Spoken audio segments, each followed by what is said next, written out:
The carriage hadn't even stopped rolling when Lillian Carter shoved the door open with both hands and stepped down onto the wet gravel alone, unannounced, her chin high and her eyes dry as bone. Behind her sat a sealed letter and a debt of $40,000. In front of her stood a house that had been told to expect a delivery, not a woman. She looked the old porter dead in the eye and said the 4 words that would crack a household clean in half: "I am the payment." If you love stories where a woman the world tried to bury rises up and brings a powerful man to his knees, not with tears, but with the truth, then subscribe right now and stay with me all the way to the end. And do me one small favor. Tell me in the comments what city you're watching from, so I can see just how far this story has traveled. The porter's name was Abner, and in 40 years of opening the gates of Harrington Manor, he reckoned he had seen just about everything a Virginia summer could throw at a great house. He had seen debtors weep on the drive. He had seen creditors ride up like they owned the sky. He had once seen a man deliver a horse as an apology and get horsewhipped for the insult of it. But he had never seen a woman climb out of a hired carriage, straighten her spine like a fence post, and announce herself as a debt. "Ma'am," Abner said, and then stopped because the word felt wrong in his mouth. She wasn't a ma'am. She was too young. And she wasn't a miss either. There was nothing girlish left in the way she stood. "Ma'am, I reckon you've got the wrong house." "Harrington Manor," Lillian said. "Property of the Duke Jonathan Harrington." She did not phrase it as a question. "That's the one. Then I have the right house." She turned back to the carriage, reached in, and took out a single traveling case, small, worn at the corners, tied shut with twine, because the latch had given out somewhere north of Richmond. She did not wait for the driver to help her. She did not wait for Abner. She set the case down on the gravel beside her feet like a woman planting a flag. "There's a letter," she said, "in the seat, sealed with Marcus Ellington's crest. See that it reaches the Duke and no one else." Abner didn't move. "And who might you be that you're giving orders on the Duke's own drive?" For the first time, something flickered across her face. It was gone before he could name it. "I already told you what I am," she said quietly. "I'm the payment." The letter reached Jonathan Harrington's hands 20 minutes later, carried up on a silver tray by a footman who looked like he'd rather be carrying a live snake. The Duke was 6 years into a title he had never wanted, and had inherited too young 21 when his father died 27 now, and every one of those years pressed into the lines around his eyes. He had a way of going very still when he was angry, stiller than most men went when they were calm. He went still now. "Read it again," he said. His steward, a lean, gray-haired man named Cole, who had served the family since before Jonathan could walk, cleared his throat. "It's Ellington's hand, Your Grace. And Ellington's seal. There's no mistaking it." "I didn't ask whose hand it was. I asked you to read it again." Cole read it again. The letter was short. Marcus Ellington, financier guardian, and by his own generous description, a man of practical solutions, wished to inform the Duke that the outstanding debt of $40,000 owed by the late estate of Harrington to Ellington's holdings could be considered settled in part, as a gesture of goodwill, as a token of the long and cordial relationship between two great families. The token was a woman, his ward, 23 years of age, educated, obedient, and Ellington had written the word plainly unencumbered. Jonathan set the letter down on the desk very carefully, the way a man sets down something he wants to throw. "Unencumbered," he repeated. "Your Grace. He's sent me a human being, Cole, in lieu of a payment he owes me, and he's described her the way I'd describe a plow horse at auction." Jonathan's jaw worked. "Where is she?" "In the front hall. Abner didn't rightly know what to do with her, so he left her standing by the door." He left her standing. He didn't want to seat her in the parlor. Your Grace wasn't sure of her station. Jonathan was already moving. "Her station," he said, "is a good deal higher than the man who sent her here, and about 4 floors above the man who left her standing in my hall. Come." She was exactly where Abner had left her by the door, back straight, hands folded in front of her, the little twine-tied case at her feet. She had not sat down. She had not asked for water. She had not, as far as anyone could tell, moved at all. Jonathan stopped at the foot of the stairs and looked at her, and for a moment neither of them spoke. He had expected, he wasn't sure what he'd expected. Tears, maybe. Or defiance dressed up as tears, the kind that curdled into demands the second you offered kindness. He'd braced for a broken thing, or a scheming one. What stood in his hall was neither. She met his eyes without flinching. She did not curtsy. She did not lower her gaze the way a ward was meant to lower it before a duke. She simply looked at him steady and clear, like a woman reading a document she'd already read 100 times. "You'll be the duke," she said. "I'll be the duke." "Then you've read the letter." "I have." "Good." She nodded once. "Then we can skip the part where I explain why I'm here. It's tedious, and it's already been done poorly." She tilted her head slightly toward Cole, who was still holding the letter. "By him." Cole made a small, offended sound. Jonathan lifted a hand, and the sound stopped. "What's your name?" the Duke asked. "Ellington didn't put it in the letter. He put in your age, and your education, and that you were—" Jonathan's mouth tightened around the word unencumbered.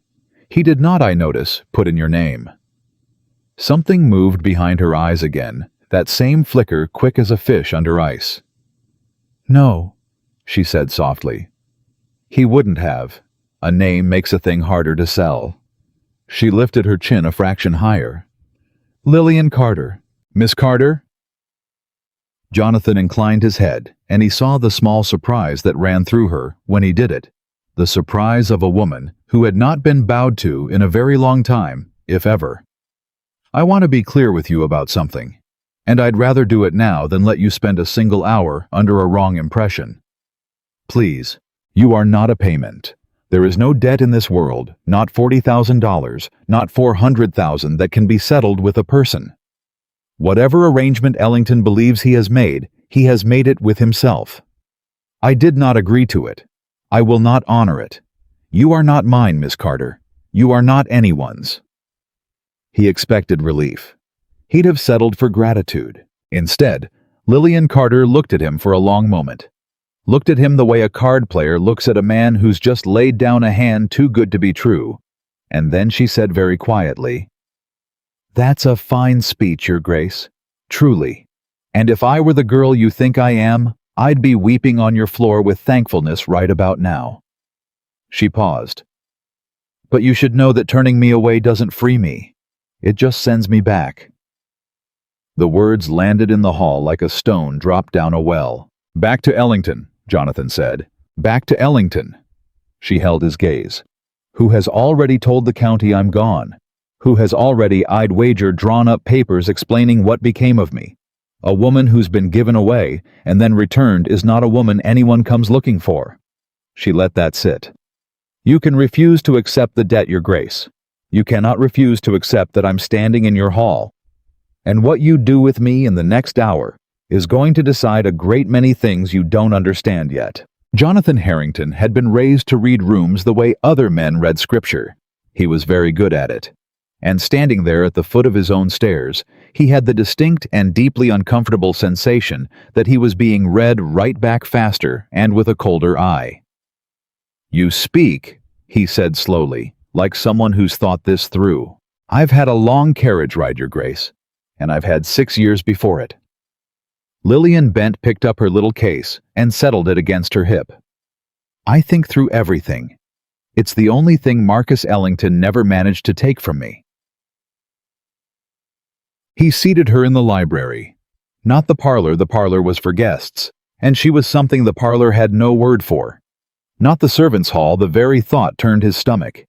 He put her in the library among the books, and he saw the exact moment she understood the choice he'd made, and the exact moment she filed it away for later. She noticed everything. He'd started to realize that. "You can sit," he told her. "I'm aware." "You haven't." "No." She stood beside the tall window, one hand resting lightly on the back of a chair not in it. A woman who sits when she's told to sit has already agreed to something. I haven't agreed to anything yet. She looked at him. Neither have you, whatever you say. So we'll both stand a while longer if it's all the same. Cole, hovering near the door, made his offended sound again.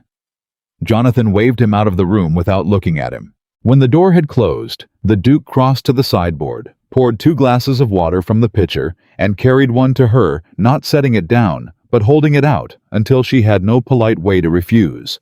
She took it. Their fingers didn't touch. He'd been careful about that. "Miss Carter," he said, "I'm going to ask you some questions, and I'd take it kindly if you answered them straight because I've had about all the crooked I can stomach for one afternoon. Ask, how long have you been Ellington's ward?" 6 years, since I was 17. And before that I had a father. The word came out flat, deliberately flat, a woman stepping carefully around a hole in the floor. A merchant. A good one. He and Ellington were partners of a kind. My father did the trading. Ellington did the lending. When my father died, I was 17, and I was an heiress, and Ellington was the executor of the estate. She lifted the glass, drank, lowered it. "You can guess the rest, Your Grace. You're not a stupid man." "Tell me anyway." Something flickered again, but this time she didn't hide it fast enough, and he saw it plain. Grief. Old grief, worn smooth from handling, but grief all the same. "He was my guardian," she said, "which meant he controlled the money until I married or came of age. So he made sure I never married." Her voice didn't shake. That was the thing that unsettled him most, that it didn't shake. Every suitor who came around he sent away. Too poor, too old, too ambitious, too curious. He had a reason for every one of them, and behind every reason was the same thing: a man who married me would want to see the books. And Marcus Ellington could not afford for anyone to see the books. Jonathan went still again. "The books," he said. "The books." Lillian set her glass down on the windowsill precisely and turned to face him fully for the first time. "You asked me to answer you straight, Your Grace. So here it is straight. Marcus Ellington did not send me here to settle a debt. He sent me here to get me out of the county before certain questions started being asked. I am not a payment. I am a loose thread. And he is hoping that a proud young duke will either take me or turn me out, and that either way I'll disappear. And instead, she said, I intend to be the loudest thing that ever happened to him." For a moment, the Duke of Harrington did not know what to say to the woman standing in his library. This had not happened to him in some time. He walked to the fireplace, cold in the July heat, and stood with his hand on the mantel, his back half to her, thinking. She let him think. That was another thing he was starting to notice: she didn't fill silences. Most people uncomfortable poured words into a quiet room. Lillian Carter let it stay quiet and watched to see what he'd do with it. "You understand," he said finally, "that I have no reason to believe a word of this." "I understand that perfectly." "You arrive on my drive sent by a man I've had dealings with for years, dealings that were until this afternoon entirely respectable. You tell me he's a fraud. You tell me you're the proof. And you offer in the way of evidence your own account of your own life." He turned back to her. "That's not proof, Miss Carter. That's a story. A good one. But a story."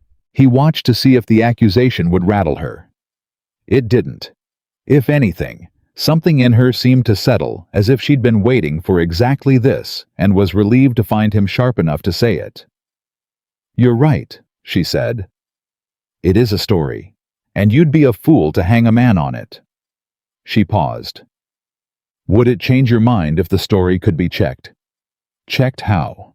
"You do business with Ellington. You've bought through him, borrowed through him, shipped through him. Grain, isn't it? Your estate ships grain down the James and out through his contacts on the coast." Jonathan's eyes narrowed. "How do you know what my estate ships?" "Because I read his ledgers for 6 years, Your Grace, sitting quiet in the corner of his study, while he thought I was doing needlework." A small, dangerous something touched the corner of her mouth, not quite a smile. "Harrington Estate. grain principally wheat. Shipped through Ellington's factor at the coast, a man named Pruitt. You are charged a commission of 2% on every shipment for Pruitt's services. She tilted her head. Tell me, Your Grace, when was the last time you actually saw those shipment figures with your own eyes? Not the summary Cole brings you. The figures, the weights, the prices Pruitt claims he sold at. The library was very quiet. Jonathan Harrington was not a man who liked to admit he didn't know a thing. But he was above all else an honest man, and honesty made him slow to lie, even to save his pride. I don't recall, he said, the last time I saw them. No, said Lillian softly. You wouldn't. That's rather the point of the whole arrangement. He should have sent for Cole. He should have ended it there. Put her in a guest room for the night and dispatched a rider to a lawyer in the morning to untangle the legal knot of a woman delivered like freight. That was the sensible thing. That was the thing a careful man would do. Instead, Jonathan Harrington heard himself say, "Show me." Lillian went very still. It was, he realized later, the first time all afternoon that she had been the one caught off guard. "Show you," she repeated. "The figures. Pruitt. The 2%. You say you read his ledgers for 6 years. You say you have the numbers. Fine.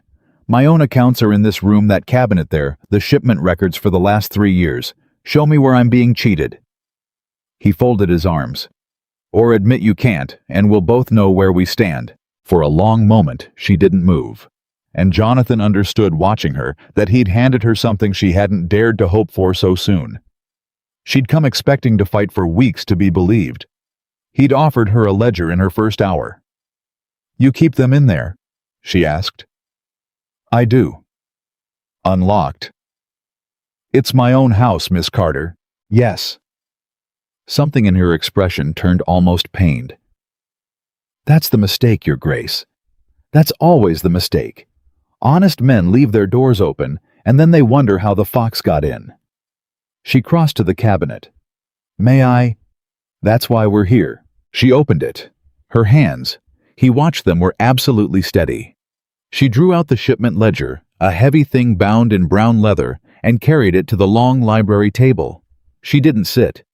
She stood over it, opened it, and began to turn pages, and the change that came over her was the most extraordinary thing Jonathan had seen in years. The wariness left her.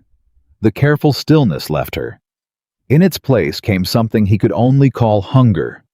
The pure, clean focus of a mind that had finally been given the one thing it was built for. Her finger moved down the columns.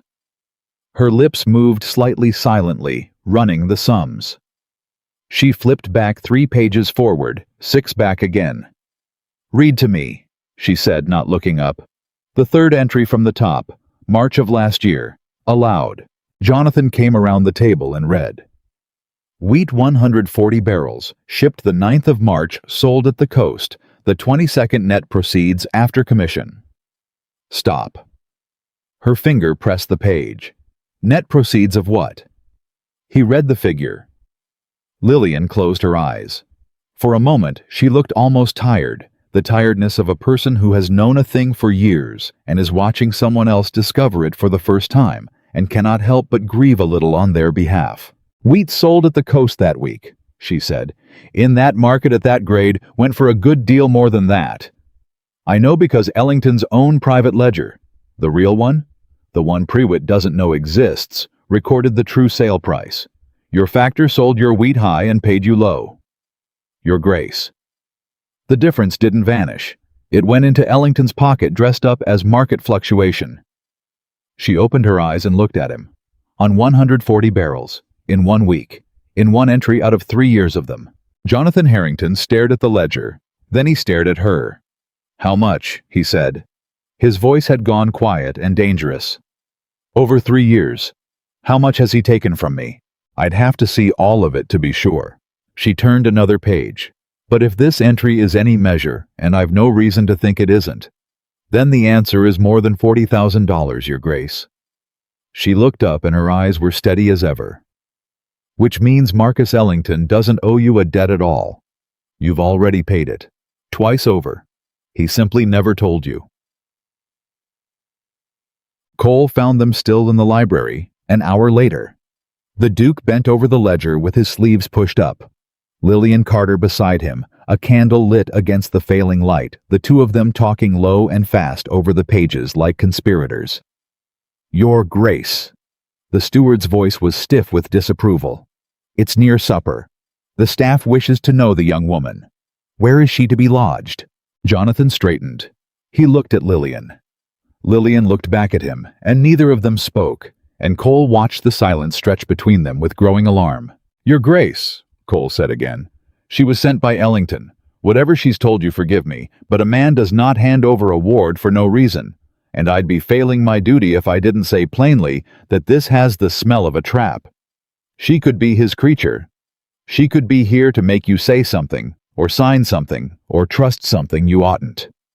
He drew a breath. "You don't know this woman." "No," Jonathan agreed. "I don't." "Then, but I know these figures, Cole." He tapped the ledger. "And these figures are wrong. They've been wrong for 3 years in the same direction by amounts too even to be chance. I didn't see it. You didn't see it. She saw it in 20 minutes. He looked at the steward steadily. "So you'll forgive me if I'm not inclined to throw the only person in this house who understands my own accounts out into the road tonight." Cole's mouth thinned.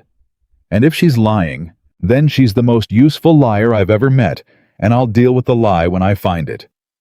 Jonathan turned to Lillian. "Miss Carter, you'll take a room here tonight, a proper one. As a guest of this house, not a—" his jaw tightened, "not a delivery. You'll dine at my table, and tomorrow we'll go through every page of these accounts, and you'll show me the rest of it." Lillian was quiet for a moment. When she spoke, her voice had changed just slightly, just enough that he noticed.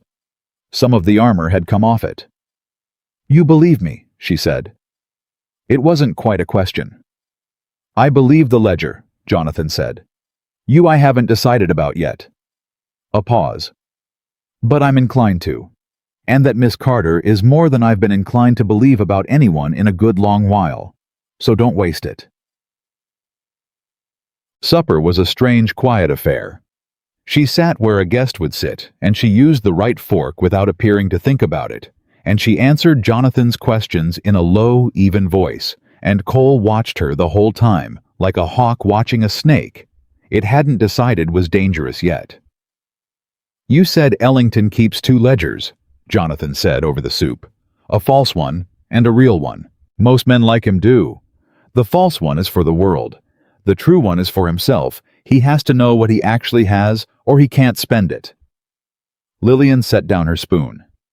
"The trouble for him is that the true ledger is the only thing that can hang him, which makes it the most guarded object in his house." A pause. "And the thing he most fears is that someone has seen it." "Has someone—" She looked at him across the candlelight, and for a long moment she said nothing at all. "Miss Carter," Jonathan said, "has someone seen the true ledger?" "You keep asking me questions," she said quietly, "as though the answers are safe to know. They aren't, Your Grace. The moment you know what I know, you become what I am, a loose thread. And Marcus Ellington is very, very good at cutting threads." She held his gaze. "So before I answer you, I want you to understand what you're asking. You can still put me on a carriage in the morning. You can still write him a polite letter, return his payment, and go back to your grain and your accounts and never think of me again. That door is open right now. Once I answer your question, it closes." She paused. "For both of us." Jonathan Harrington set down his own spoon. Across the table, Cole had gone rigid, and even the footman by the door had stopped pretending not to listen. "I inherited a title at 21, Jonathan said slowly, "that I didn't want over an estate my father half ruined in a country that hangs a French word like duke on men to make them feel important, while the real power sits in banks and counting houses owned by men like Ellington.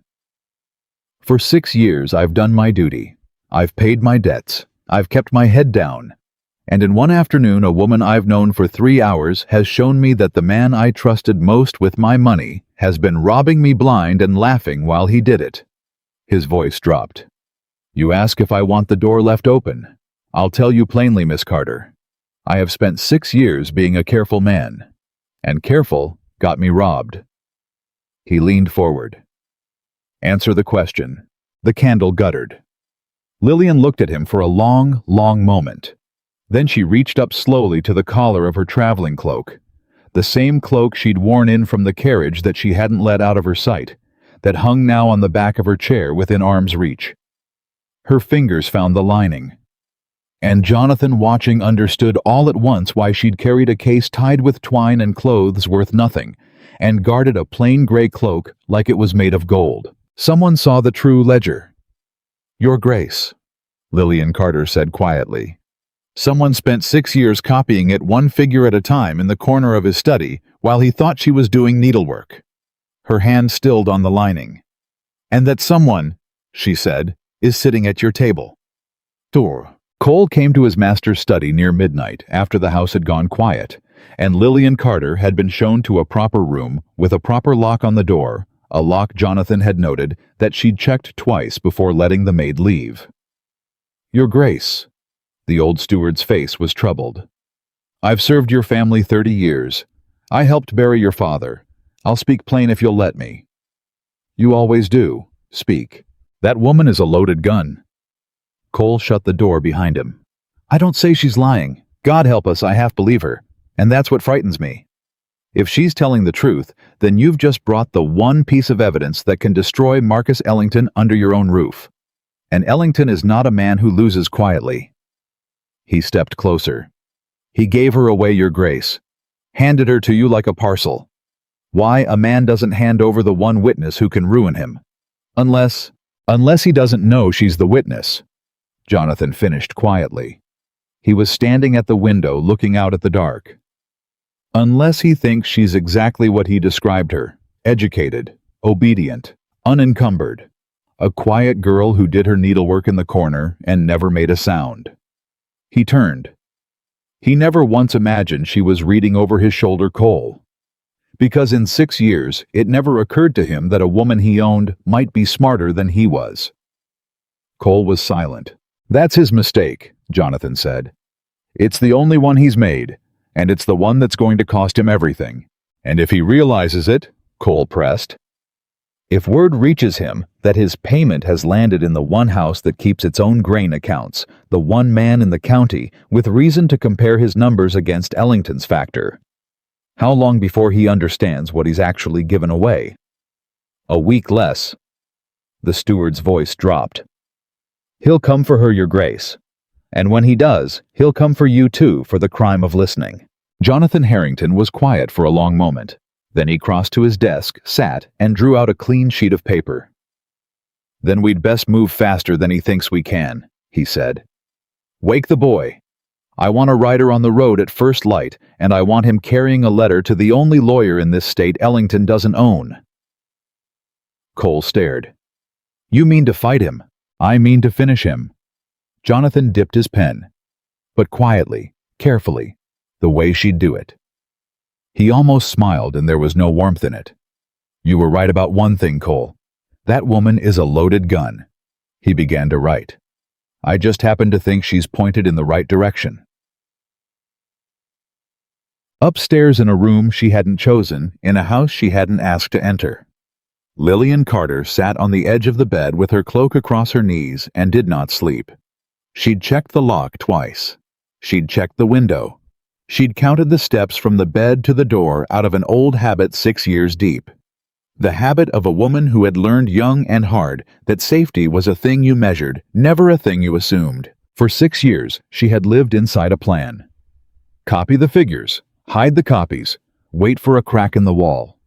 She had not let herself imagine what came after, because women in her position, who imagined an after, tended to grow careless, and careless women in Marcus Ellington's house did not last.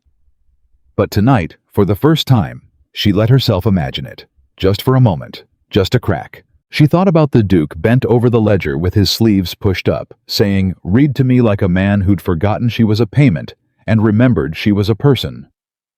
She thought about the way he'd held out the water glass so she couldn't refuse it and hadn't let their fingers touch.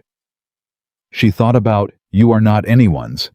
Said plainly, said like he meant it in a hall where an old man had left her standing because he didn't know her station. She thought, he believed the ledger before he believed me. That's right. That's how it should be. A man who believes a beautiful stranger on her word is a fool, and I have no use for fools. And then she thought more quietly in the part of herself she rarely let speak. But he wanted to believe me. I saw it. He wanted to. Lillian Carter had been many things in 6 years. Ward, prisoner, witness, payment. She had been described in a letter as a token and a gesture and a thing that was unencumbered. She had let the world call her every one of those names because letting them believe she was small was the only weapon she'd had. She looked down at the cloak in her lap at the lining that held 6 years of a man's crimes, stitched in a hand so small and neat it looked like decoration. Not payment, she said softly to the empty room. Not anymore. She folded the cloak with great care and set it beside her pillow within reach, the way she'd slept beside it for a year on the road that led here. Then she lay back on top of the covers, still dressed, still ready, and stared up at the ceiling of the house that had been meant to swallow her whole. Somewhere below she could hear the faint scratch of a pen. The Duke still awake, still working. Good, she thought. Let him work, because tomorrow they would open the ledger again, and the day after that, and the day after that, until every stolen dollar and every forged entry and every quiet cruelty was laid out flat in the daylight where a jury could see it. Tomorrow the woman who had been sent as payment would begin to spend herself down to the last coin, not on a debt she never owed, but on the one thing Marcus Ellington had never once thought to guard against. A witness who could count, and in the dark of a stranger's house, $40,000 deep in a debt that had already been paid twice over. Lillian Carter closed her eyes at last, not because she was safe, but because for the first time in 6 years, she was no longer alone in knowing the truth. The candle in the study below burned down to nothing. The rider slept in the stable loft, not yet knowing what letter he'd carry at dawn. And in his study, Jonathan Harrington signed his name to the bottom of the page, sealed it, and sat a long while in the quiet thinking of a woman who had walked into his hall and called herself a payment, and had turned out in the space of a single summer afternoon to be the most dangerous, most honest, most unaccountably alive thing that had ever crossed his threshold. He blew out the candle. He did not yet know what she would cost him. He only knew with a certainty that surprised him that he was no longer willing to send her back. The rider left at first light, and by the time the sun had cleared the tree line, Jonathan Harrington was already back in the library with the ledger open and Lillian Carter across the table from him. She'd been awake before the maid came, dressed, cloak folded, waiting. When Cole knocked to say the Duke wanted her, she'd already tied the twine back around her little case, as if she expected to be turned out after all. "You can leave that upstairs," Jonathan said when she came in carrying it. "I've learned not to." "Learn something new then." He didn't look up from the page. "You're not going anywhere today. Sit."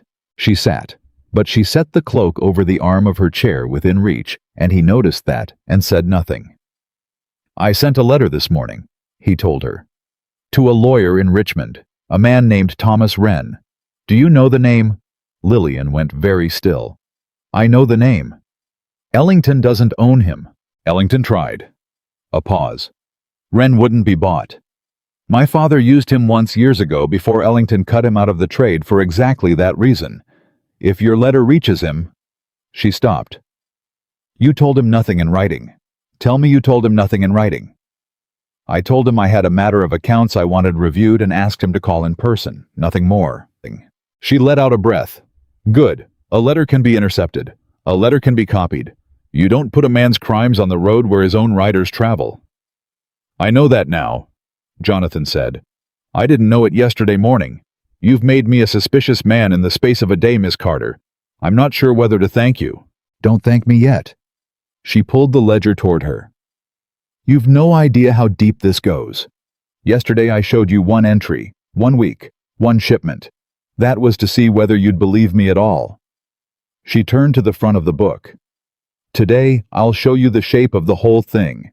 And I warn you now, Your Grace, it's worse than a stolen commission. A stolen commission is theft. What Ellington's built is something else. Which is, she looked up at him. A machine. For turning other people's money into his and making the paper say it never happened. She tapped the page. Sit closer. I'll need you to read the figures aloud. I don't trust my own eyes to read what I already expect to find. A person sees what they came to see. You won't. You come to it clean. He came around the table and sat beside her close enough that he could follow her finger down the columns, and for the next 2 hours, the only sounds in the library were the turning of pages and the low back and forth of numbers. It went the way she'd said it would. Worse. Every third or fourth shipment showed the same pattern: a sale recorded low, a commission taken high, a gap between them that Ledger called market variance and Lillian called theft. One entry alone might have been an honest mistake, but they weren't alone. They ran in a line 3 years long, tilted always in the same direction, and no honest error tilts the same way 3 years running. There, Lillian said near the end of it. Stop. Read that one. Jonathan read it. Then he read it again, and his voice changed on the second reading. That's not variance, he said slowly. No. That's my own signature, on a shipment I don't remember authorizing. Read the date. He read the date, and went white. I was in Philadelphia that week, he said, burying my aunt. I couldn't have signed anything. I wasn't in the state. Lillian sat back.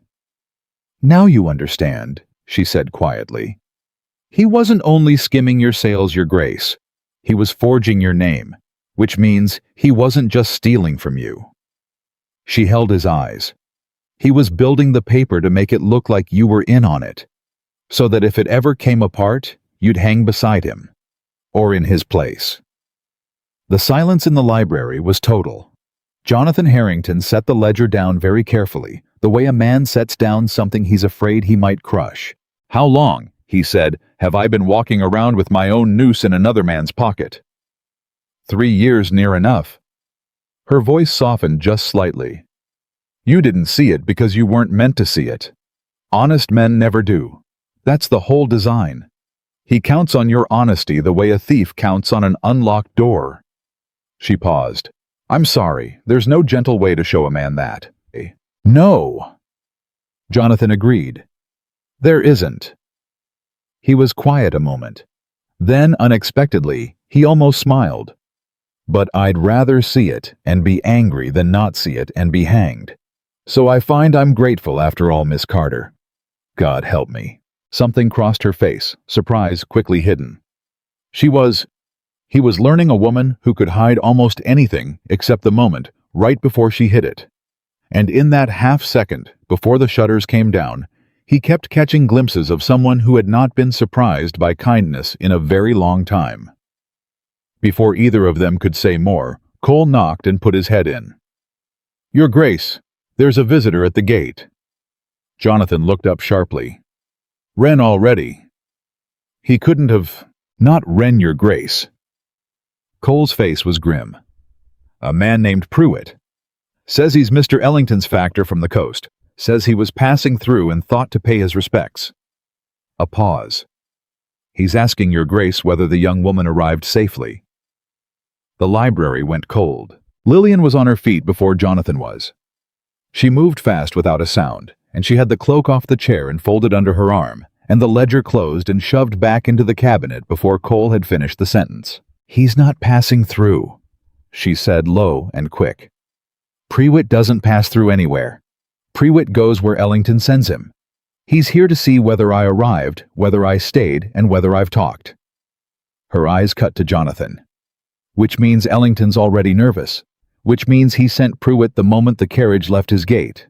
He's checking the trap. Your Grace, if Pruitt sees me looking anything other than beaten, he'll know. Then don't look beaten, Jonathan said.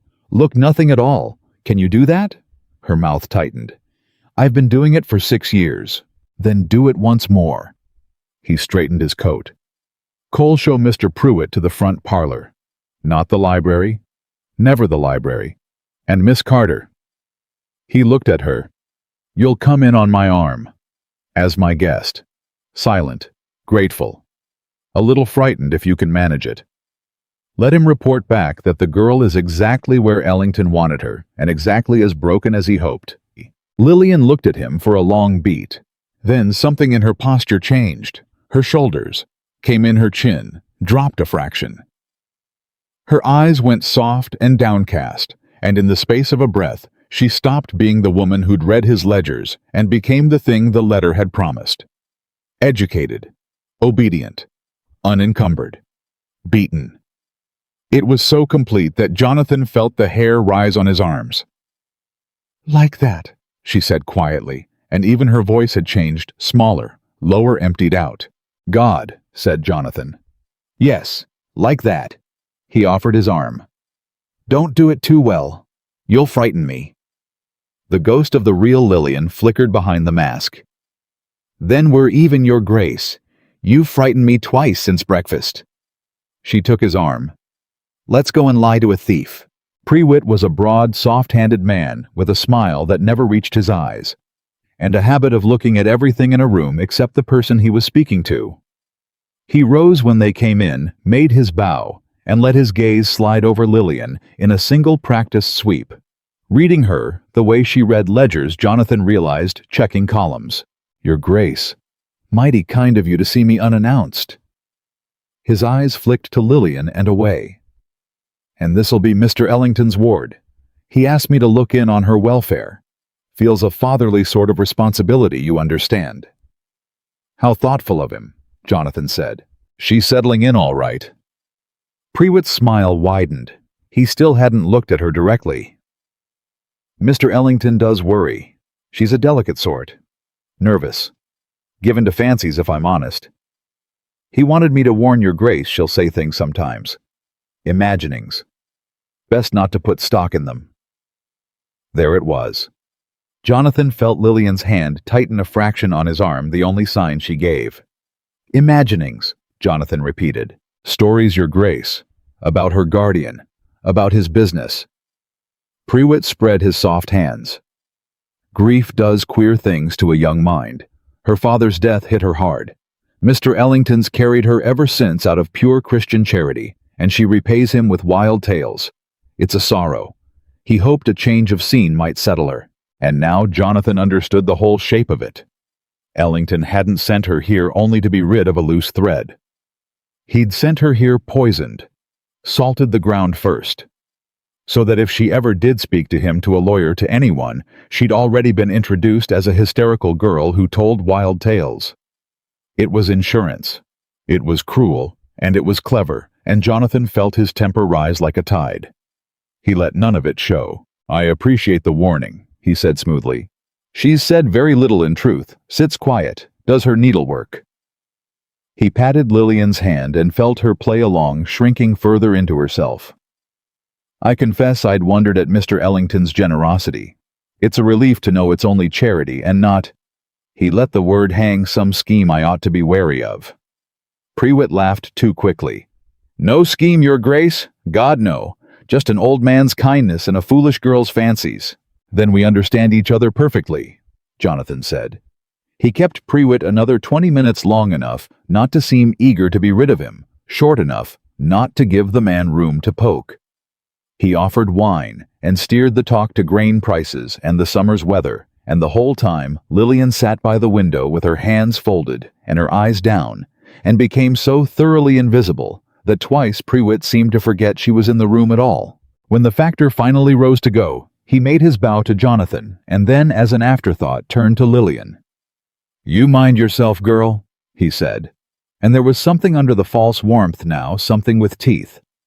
"Mr. Ellington's been good to you. It'd be a shame to repay him poorly. Folks who tell tales generally come to regret it. You understand my meaning." Lillian lifted her eyes, and Jonathan, watching, saw the effort it cost her to keep the mask on, saw the real woman strain against it like water against a dam. "Yes, Mr. Prewitt," she said softly. "I understand you perfectly." He didn't hear the second meaning in it, but Jonathan did. The moment the front door closed and Prewitt's horse was on the drive, Lillian stood up and the beaten girl fell off her like a dropped shawl. She crossed to the window and watched the factor ride until he was out of sight, and only then did she speak, and her voice was flat and hard. "He'll tell Ellington I'm broken and grateful and quiet. That buys us time." She turned. "But he also just told me something without meaning to. Did you catch it? That Ellington's frightened enough to poison you in advance." "Yes, I caught that." "More than that." Her eyes were bright with a cold focus. "He said Ellington's carried me out of Christian charity since my father died. Since my father died, your grace.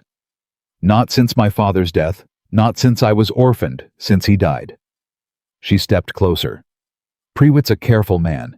He doesn't waste words, so why phrase it that way? Why plant it in a sentence meant to make me sound mad?" Jonathan frowned. I think Prewitt just told me without knowing it that the manner of my father's death is a thing they think about, that they're used to talking around it." Her voice dropped. "My father was a strong man, your grace. 51 years old and never sick a day. He was fine at supper and dead by morning. And the physician Ellington sent said it was his heart, and Ellington had already been named executor of the estate in a will I never saw drawn up." She held his eyes. "I was 17. I signed what I was told to sign. I never asked the questions I should have asked, but I've had 6 years to ask them since, and Prewitt just told me the answer might be worse than fraud." The parlor went utterly silent. "You think Ellington killed your father?" Jonathan said quietly. "I think," Lillian said, "that a man who forges a duke's signature to build him a noose is not a man who'd balk at a physician's fee and a cup of something bitter at supper." Her jaw was tight. "I have no proof of that. The fraud I can prove, it's stitched into my cloak in his own numbers. But this," she pressed a hand flat to her chest, "this I only feel, and a feeling won't hang anyone, so I've never said it aloud to a living soul." She looked at him. "Until now." Jonathan Harrington sat down slowly. He had known this woman for a single day. In that day, she had shown him he was robbed, shown him he was framed, and now told him in a plain, even voice that she believed she'd been living 6 years in the house of the man who murdered her father, and had said nothing, done nothing but count his crimes in the corner and wait. "Miss Carter," he said, "how in God's name have you not gone mad?" "I nearly did." It was the first fully honest thing she'd said, and it came out quiet. "The first year. I'd lie awake and think about it until I couldn't breathe. And then I understood that madness was exactly what he'd want. A mad girl is easy to dismiss. Prewitt just proved that. So I decided to be the opposite. I decided to be so calm, so useful, so quiet, that he'd forget I was even in the room." A grim flicker. "And it worked. He forgot. He forgot so thoroughly that he handed me to you as if I were a chair he no longer needed." She met his eyes. "He's very clever, your grace. But cleverness has a blind spot. Clever men can't imagine that a thing they've decided is stupid might be smarter than they are. It never occurs to them to check. That's twice you've said that, because it's the whole game." She sat down across from him. "Everything we do from here rests on that one truth. The moment Ellington stops underestimating me, we lose. Every plan I've ever made depends on him going on believing I'm exactly what he told you I was. Which means," her eyes sharpened, "when Wren comes, no one outside this room can know why. Not the staff, not Prewitt if he comes again. No one. If word gets back to Ellington that a lawyer's been called to Harrington Manor, he won't wonder. He'll act, and he acts, your grace, the way he acted with my father." The threat landed cold in the July heat. "Then we keep Wren quiet," Jonathan said. "He comes as a friend paying a call, nothing more. And we move fast." Lillian leaned forward. "Prewitt bought us days, maybe a week. But Ellington will want more than one report. He'll expect letters from me, dutiful, grateful letters, the kind a broken ward writes her generous guardian. If those letters stop coming, he'll know something's changed." She paused. "So they won't stop. I'll write them. Grateful, meek, full of nothing." A cold gleam. Let him read my needlework a while longer. It's kept me alive this long." Jonathan looked at her for a long moment. This woman who thought 3 moves ahead of everyone in the room, who could turn her own fear into strategy while it was still cold in her chest. "You should have been a general," he said. "I should have been left alone," Lillian said. "But I wasn't. So I became this instead." She stood gathering the cloak. "Now. Ren won't come for 2 days at the soonest. That gives us 2 days to have the whole account laid out clean, so that when he sits down, he sees a case, not a mess. I'll copy the key entries onto loose sheets, the forged signature, the doubled commissions, the dates you can prove you were elsewhere. A lawyer wants proof he can hold in his hand and show a magistrate. We'll give it to him ready-made." She paused at the door. "Is there somewhere in this house that locks and that no servant enters?" "My father's old gun room. I keep the key myself." "Then that's where we work." She looked back at him. "And your grace, one more thing. The rider you sent this morning. The one carrying the letter to Ren. Do you trust him?" Jonathan frowned. "He's been in the stable since he was a boy." "Why?" "Because Prewitt didn't come to check on me." Lillian's voice was very quiet. "Or not only. A man like that passing through always has more than one errand. He came to see the lay of your house. Who comes, who goes, which roads your riders take." She held his eyes. "If your boy carried that letter down the main road at first light, Prewitt may well have passed him on the way in. And a stranger will remember a Harrington rider heading toward Richmond in a hurry the morning after a girl was delivered." The color drained slowly from Jonathan's face. "You think Prewitt saw him? I think we have to assume he might have." Lillian's jaw set. "Which means Ellington may already be wondering why a duke who just took a quiet, grateful ward off his hands sent an urgent rider to Richmond the very next dawn." She let that settle. "So we've less time than I hoped, your grace. Prewitt's report won't only say the girl is broken. It'll say the girl is broken, but the duke is in a hurry about something. And Ellington is a man who notices when the pieces don't fit." Jonathan stood. Whatever slowness had been in him that morning was gone now. Something in his face had gone flat and decided. "Then we work tonight," he said. "Not in 2 days. Tonight. We lay it all out every page, and we don't stop until it's ready. If Wren comes and finds a case built good. If Ellington comes first." His jaw tightened. "Then at least the proof will exist somewhere other than the lining of your cloak." Something shifted in Lillian's expression, a flicker of respect quickly buried. "You learn fast." "I've a good teacher and a poor amount of time," Jonathan said. "Come. The gun room." They worked through the afternoon and into the night. Cole brought food to the locked door and left it asking no questions, though his face said he had 100. Inside by candlelight, Lillian unstitched the lining of her cloak for the first time in a year and drew out the papers folded so many times they'd worn soft as cloth, 6 years of numbers copied in a hand so small it strained the eye. The true ledger of Marcus Ellington reconstructed, figure by figure, by the woman he'd sworn to protect. Jonathan watched her lay them out, and something turned over in his chest that he didn't have a name for. Every one of those pages had been copied in secret under threat in the corner of the study of the man she believed had killed her father. Every stroke had been an act of quiet, terrible courage done alone with no promise it would ever come to anything. "How did you carry these for a year without them being found?" he asked. "I sewed them in the day he told me he was giving me away." She didn't look up. "I had one night's warning. I took them out of the floorboard where I'd hidden them, and I sewed them into the cloak, and I sewed the cloak so it looked exactly as it had, and I prayed no one would think to search a mad girl's traveling clothes." A pause. "No one did. Why would they?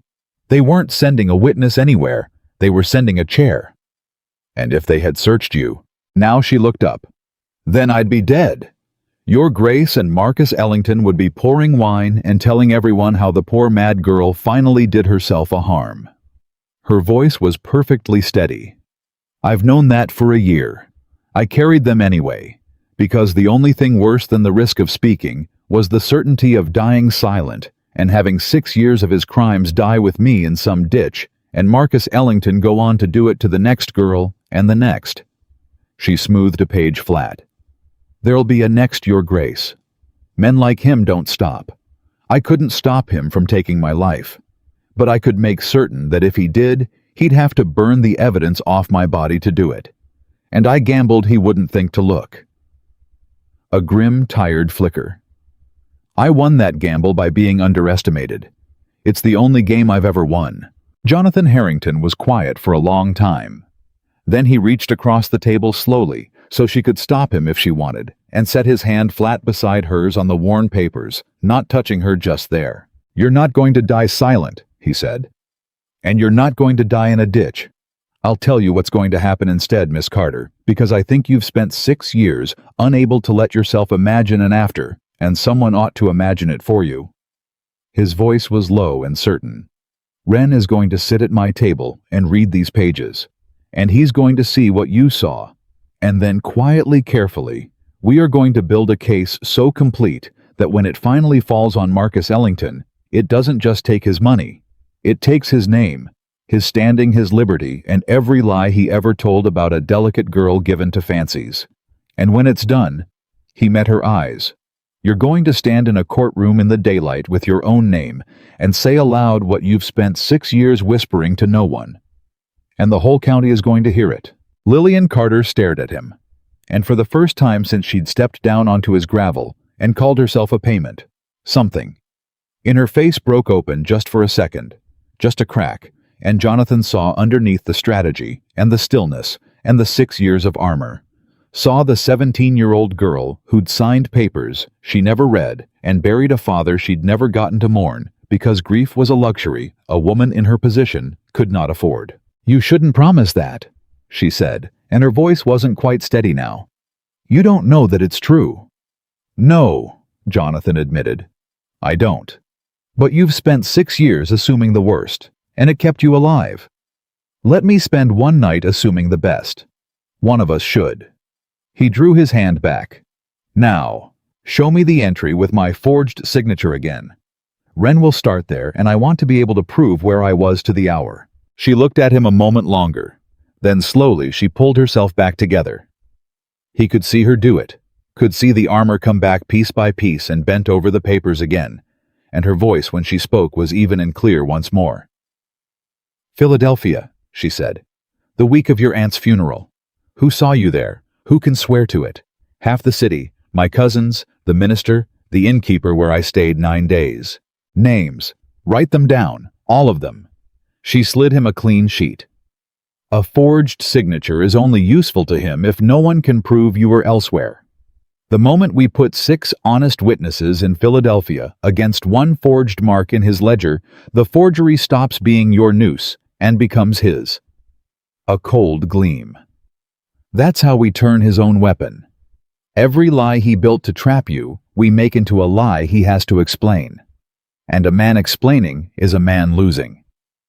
They worked until the candle guttered, and somewhere past midnight, with the papers finally ordered and the witnesses named and the case beginning to take shape on the table between them, there came a sound from the front of the house that stopped them both cold.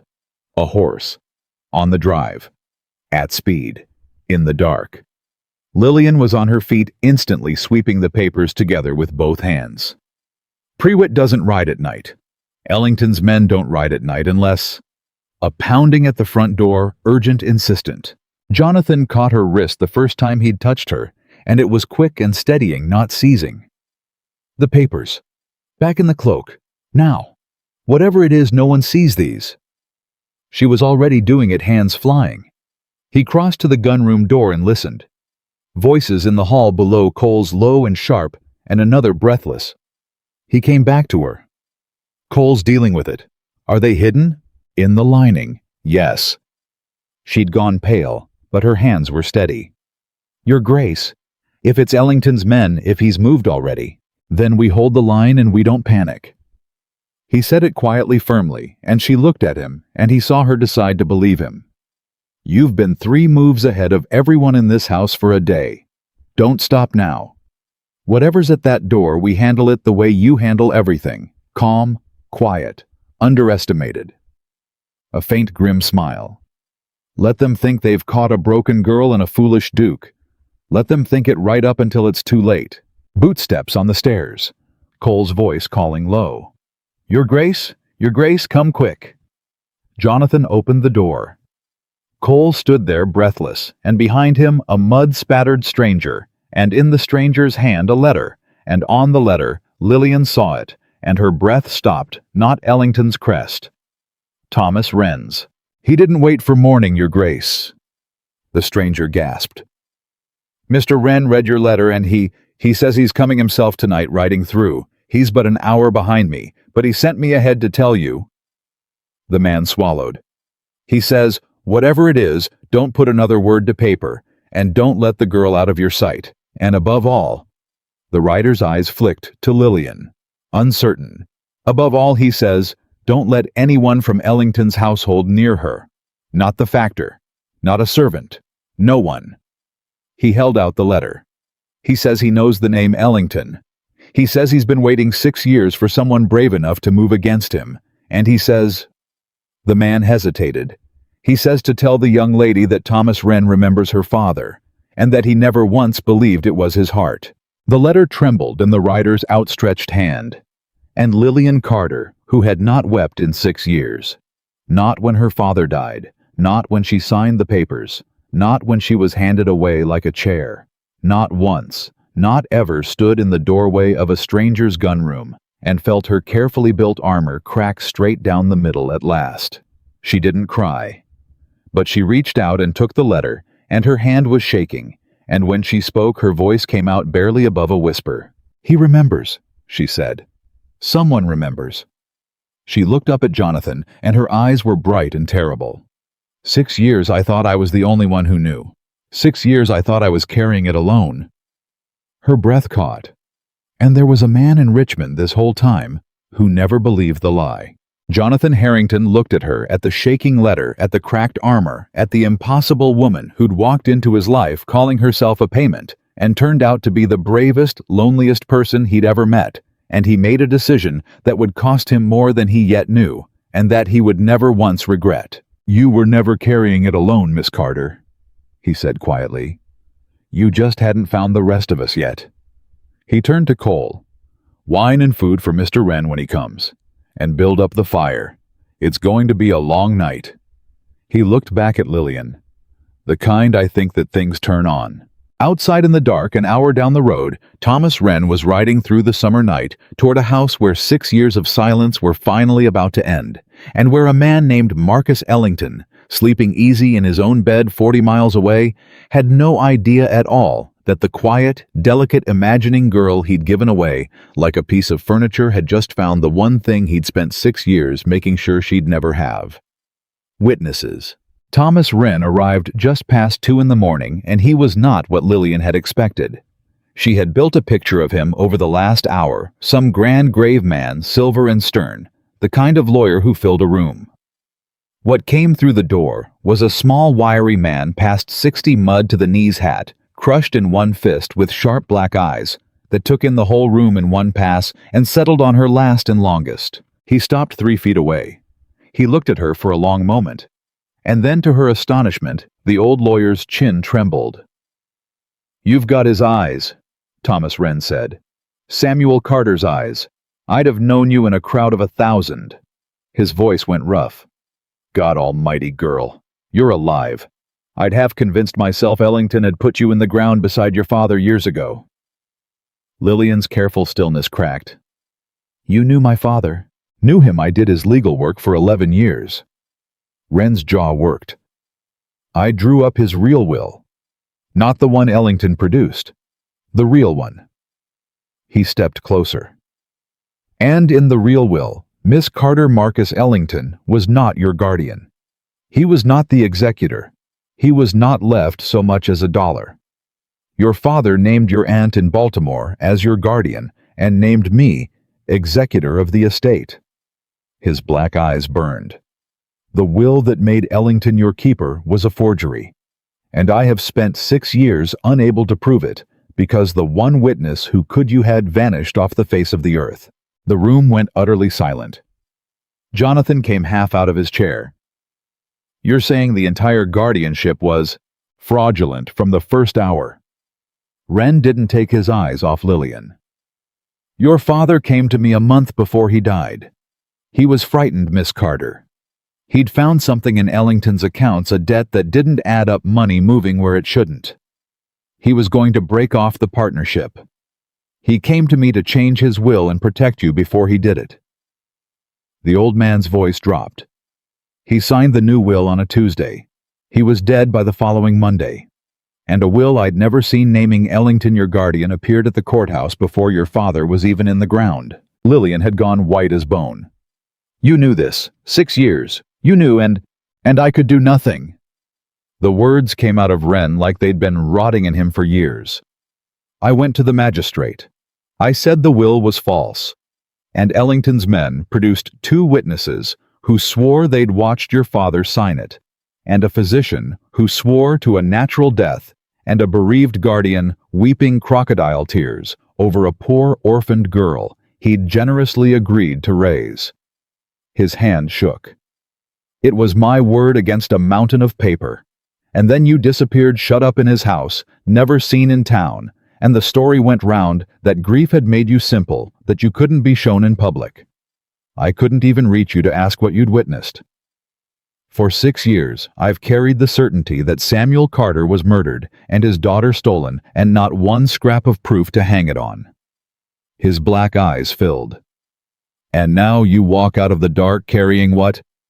What is it you carry, girl? The writer said you had something." Lillian looked at Jonathan. Jonathan looked back at her and gave the smallest nod. She reached for the cloak. She unstitched the lining right there in front of the lawyer and drew out the soft-worn papers and laid them on the table one by one. 6 years of Marcus Ellington's true accounts copied in her cramped secret hand, the fraud and the forged signatures and the doubled commissions, page after page after page. Thomas Wren looked down at them, and the old man sat down hard, as if his legs had gone out from under him. "Merciful God," he whispered. He touched a page with one trembling finger, the way a man touches something holy. "This is his real ledger, his actual figures, the thing he's guarded like his own life." He looked up at her, and there were tears on his face now running freely into the deep lines. "You copied this, from inside his house, for 6 years. "I had time," Lillian said quietly. "It was the one thing I had." "You had time," Wren repeated, and a terrible laugh broke out of him, half grief and half awe. "She had time. 6 years locked in a murderer's house, and she used the time to build the case that hangs him." He pressed the back of his hand to his mouth. "Girl, Miss Carter, do you understand what you've done? I had a suspicion and no proof. You've handed me proof and made the suspicion inevitable. His forged will, your father's real one, this ledger, the Duke's forged signature, you say is in it." His eyes flew to Jonathan. Is the Duke's name forged in these pages?" "It is," Jonathan said grimly. "On a shipment authorized the week I was in Philadelphia burying my aunt. I have half a city that can swear I wasn't in the state." Wren was on his feet again, all his exhaustion burned away, the lawyer surfacing whole. "Then we have him 3 ways over. Murder we may never prove, that's a cup and a physician 6 years cold. But fraud, forgery, a falsified will, the theft from your estate and the theft from the Duke's." He was pacing now. "These we can prove on paper in a courtroom, before a magistrate even Ellington can't buy. And once the fraud is proven and the will is broken, the guardianship collapses, and the moment the guardianship collapses—" He stopped and looked at Lillian. "You're free, legally, wholly. The estate that was stolen from you comes back to you, and the man who called you simple stands in the dock." For a moment nobody spoke. Then Lillian said in a voice gone very quiet, "It won't be that easy." "No." Wren agreed. "It won't, because we've one problem, and it's a large one." He turned to Jonathan. "Everything rests on this being genuine. On a magistrate believing that these papers are a true copy of Ellington's real ledger, and not, forgive me, Miss Carter, not the clever invention of a girl who was, by Ellington's own account, given to wild tales. He's spent 6 years building that story. Prewitt planted it in this very house this afternoon. The moment we bring these to court, Ellington's first move will be exactly what it's always been. The girl is mad. The girl invented it. Look how detailed the fantasy is that only proves how sick she is. His face was grim. A copy proves nothing on its own. We need the original. We need Ellington's true ledger itself sitting beside her copy, matching it figure for figure. Only then does her copy become evidence instead of imagination. The room went cold. "You mean to steal it?" Jonathan said slowly. "I mean to obtain it lawfully if I can, and any way I must if I can't." Wren's black eyes were hard. "But here's the trouble, Your Grace. Ellington keeps that ledger in a strongbox in his own study, and he does not let it out of that house. I know his habits. I've watched him for 6 years the way he's watched everyone else. The book never travels. Which means the only way to put the original beside the copy—" He turned to Lillian, and something in his face changed, "is to get it out of his house. And the only person alive who knows where in that study it's kept and how the box is locked and when the room is empty is me," Lillian finished. The word dropped into the room like a stone. "No," Jonathan said immediately. "No, absolutely not. Your Grace, you are not going back into that house." He was on his feet. "You spent 6 years getting out of it. You carried those papers a year at the risk of your life to be free of him. I will not sit here and plan to send you back through his front door." "I wouldn't go through the front door," Lillian said, and her voice was terrible in its calm. "I'd go through the one he left open. The same way I always did. Underestimated." "Lillian?" It was the first time he'd used her name, and it stopped them both for a half-second. Then he pressed on rougher. "He gave you away. If you turn up back at his house, he'll know in an instant that something's wrong. A given-away ward doesn't come home." "She does," Lillian said quietly, "if she's been thrown out." Silence. "Say that again," Wren said slowly. Lillian turned to face them both, and Jonathan could see her mind working 3 moves ahead, as always building the thing even as she spoke it. "Prewitt came here today to check the trap," she said. "He'll report that I'm broken and grateful. But what if the next report is different? What if word reaches Ellington that the Duke of Harrington took one look at his gift, found her tiresome mad, exactly as Prewitt warned, and threw her out, sent her packing, a used-up girl no longer his problem, no longer anyone's?" Her eyes were bright and cold. "Where does a thrown-out ward go, Your Grace? She's got no money, no aunt, she can reach no place in the world. She goes crawling back to the only house she's ever known, back to her generous guardian, back to beg." A grim flicker. "And Marcus Ellington, who has spent 6 years believing me broken, will believe it. Because it flatters everything he already thinks. That I'm helpless, that I'm his, that the world uses me and spits me back to him because I'm good for nothing else." She let it settle. "He'll take me back.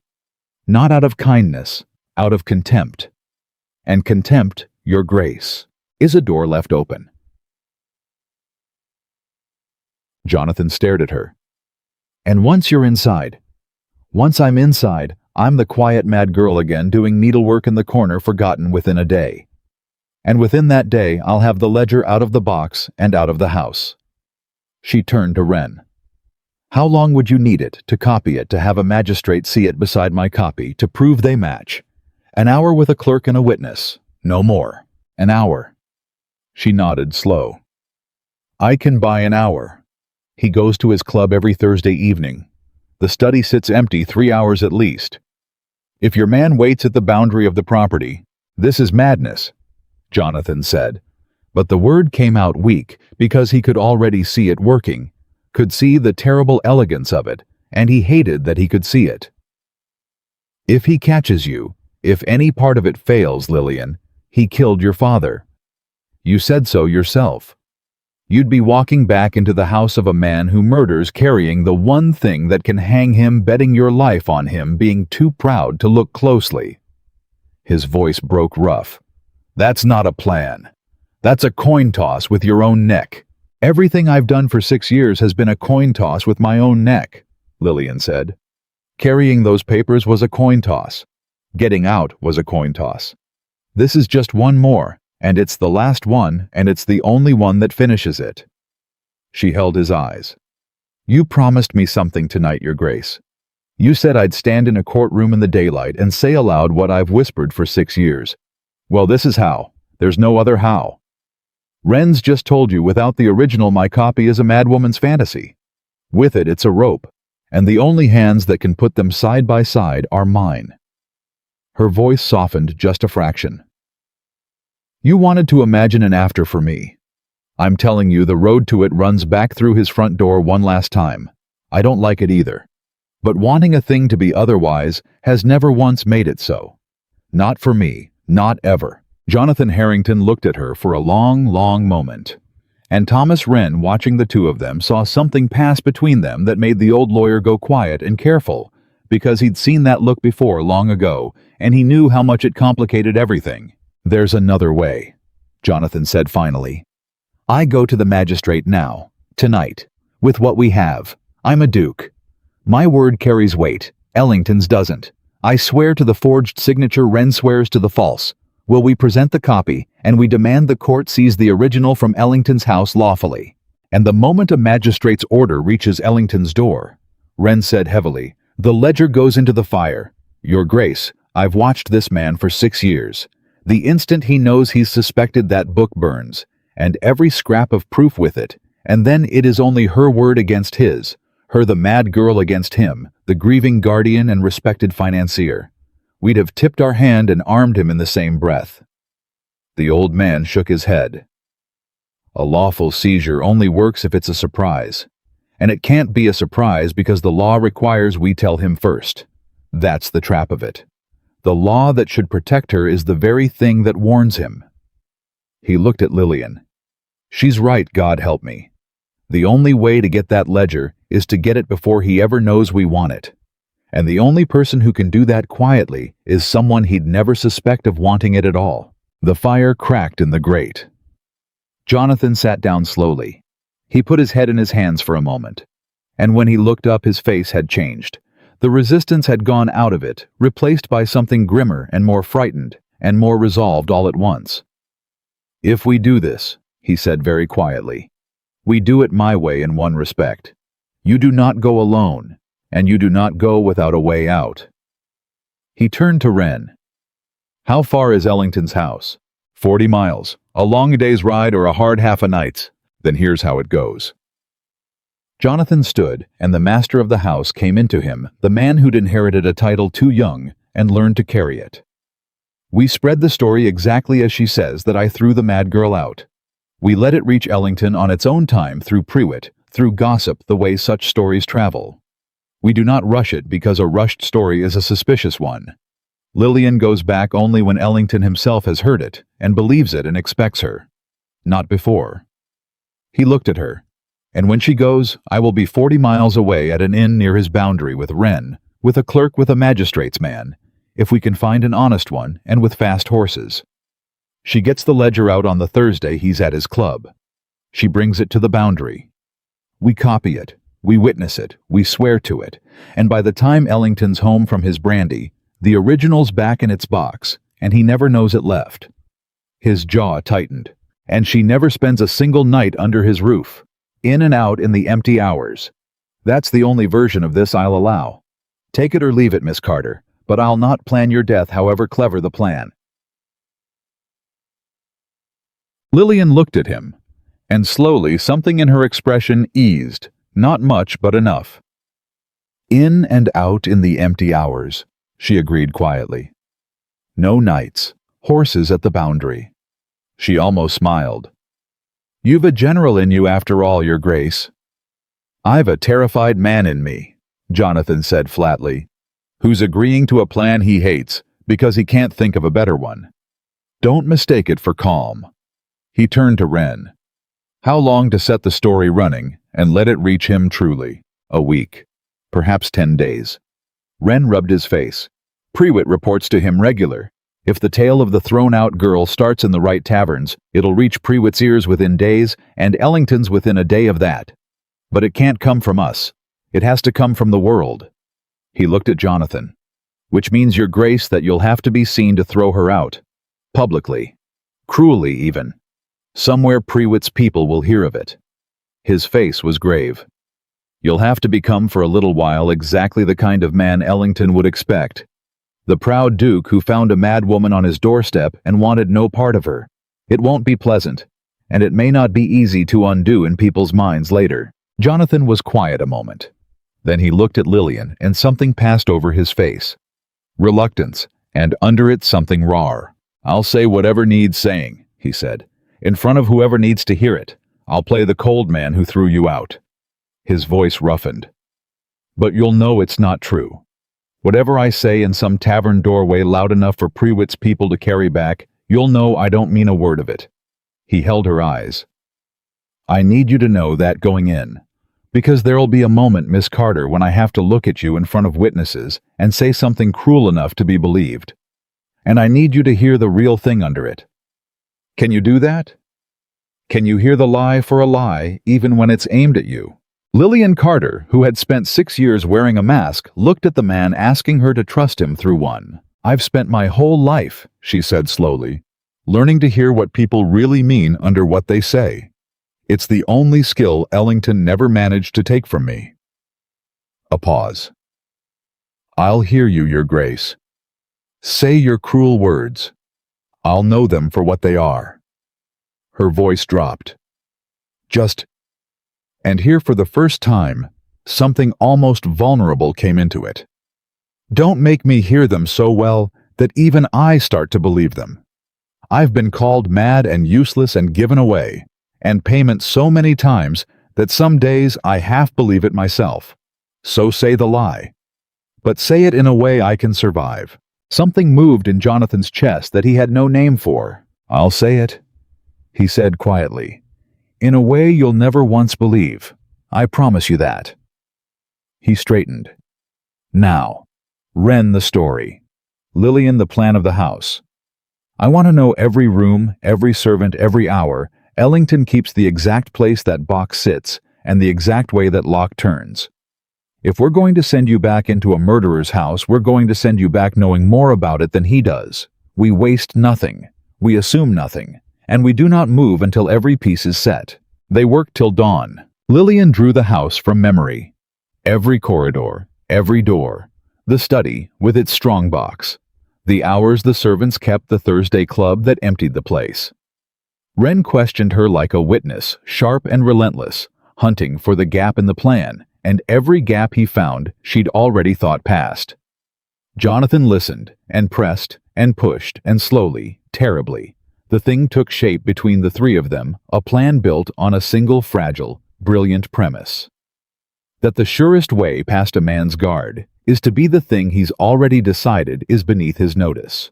And near sunrise, as the candles burned to stubs and the plan sat finished and frightening on the table, Thomas Wren pushed back his chair and looked at the two of them, the Duke who'd taken in a stranger, and the woman who'd walked in calling herself a payment, and the old lawyer said the thing that had been sitting in him all night. "There's one more piece neither of you has said aloud," Wren said quietly.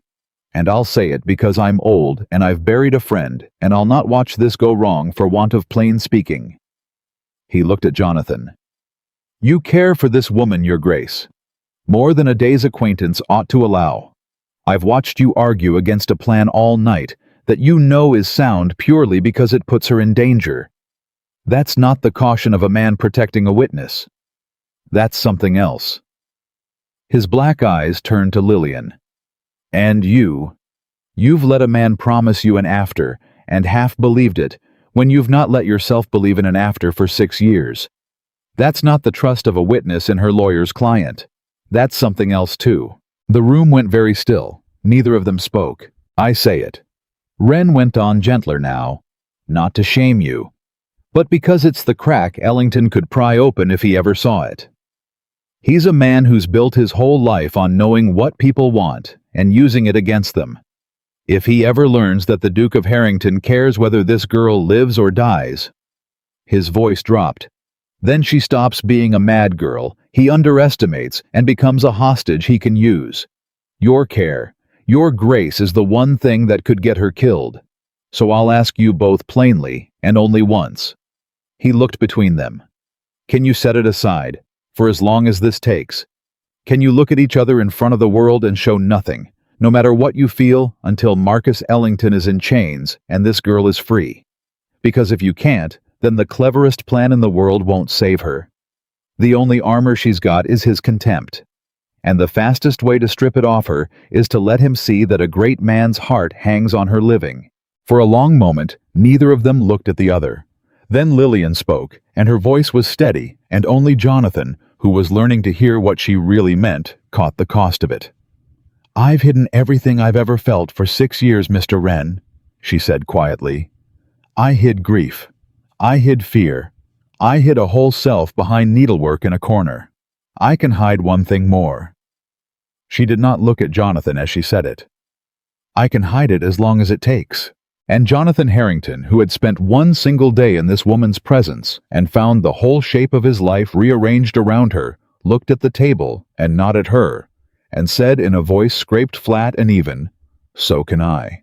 But Thomas Wren, old and sharp, and watching them both, saw the way Jonathan's hand had gone still on the table, and the way Lillian's eyes had fixed too hard on the papers, and the old lawyer thought, but did not say, that the two worst liars for this particular task were the only two people who could carry it out. And 40 miles away in a fine house wrapped in the ease of a man who believed himself untouchable, Marcus Ellington slept without dreaming, certain to the marrow that he had disposed of his last loose thread, and with no idea at all that 3 people had just spent a night stitching the rope that would hang him, or that the quiet girl he'd given away was already planning to walk back through his door one final time and take from him the one thing he'd guarded above his own life. The story of the thrown-out girl took 9 days to reach Marcus Ellington, and it reached him exactly as planned. It started as Wren had said it must in the world, and not in their hands. A Harrington groom sent to the market town on an errand let slip over ale that the Duke had turned out some madwoman Ellington had foisted on him. Turned her right out the front gate, cold as January said, he'd no use for a lunatic, and less for the man who'd sent her. The groom didn't know he was lying. Cole had fed him the tale as gospel that morning. It moved from the tavern to the coaching inn, from the inn to a carter from the carter to Pruitt's man on the coast, and from there on the 9th day into Marcus Ellington's own study, where the financier heard it and laughed. So the great Duke of Harrington found her tiresome after all. Ellington set down his brandy. "I did warn him she was cracked. Where's she gone?" "Nobody rightly knows, sir. Thrown out with her case and no coin. A groom said she was seen walking the Richmond Road." Ellington's smile thinned just slightly at the word Richmond, but he let it pass. "She'll turn up," he said. "Her sort always crawls back. She's no more able to survive in the world than a house cat. Give it a fortnight. She'll be at my gate begging, and I'll take her in, and I'll look very generous doing it." He picked up his brandy again. "It costs me nothing to feed a madwoman, and it buys me a great deal of sympathy. Poor Ellington saddled with his dead partner's broken girl. Let her come." He believed it. That was the whole hinge of it. He believed it completely, because it flattered every low thing he already thought. And a man who believes the thing that flatters him is a man who has stopped looking. 40 miles away in an upstairs room of an inn near Ellington's boundary, Jonathan Harrington had not slept properly in 9 nights. "He's heard it," Wren said, coming up the stairs with the report. "Pruitt's man carried it in this morning. He laughed your grace, called her a house cat, said he'd take her back to look generous." The old lawyer's mouth twisted. "It's working. God forgive us, it's working exactly as she said it would. He's waiting for her at his own gate." Jonathan stood at the window with his back to the room. He'd been like that for an hour. "Then it's Thursday next," he said. "His club night. Thursday next. 6 days." Jonathan turned. His face had gone hollow over 9 days of waiting, of playing the cold man in tavern doorways, of watching Lillian rehearse walking back into a murderer's house. 6 days, and then she's inside, and there's nothing I can do but sit in an inn and wait to see if she comes back out. "There's a great deal you can do," Wren said sharply. "You can hold your nerve, which is the hardest and most useful thing any of us will do this week. You can keep the horses fresh and the clerk sober, And the magistrate's man, we found one, by the way, an honest deputy out of Richmond who remembers your father and owes Ellington nothing. You can keep him ready. And you can. Your Grace, stop looking like a man at a graveside, because she is going to walk through that door in 6 days and see your face, and if it looks like that, it'll frighten her worse than Ellington does. Jonathan let out a breath. How is she? Steadier than you, steadier than me. Wren almost smiled. She's downstairs going over the house plan for the 100th time. She's not frightened, Your Grace. Or if she is, she's put it somewhere I can't find it. He searched for the word. She's ready. Like a woman who's been walking toward one door her whole life and can finally see it. But when Jonathan went down to her that evening, he found that Wren was wrong. She was frightened. She'd just put it where only someone who'd learned to read her could find it, in the too careful way she squared the papers in the stillness of her hands, in the fact that she'd read the same line of the house plan 3 times without turning the page.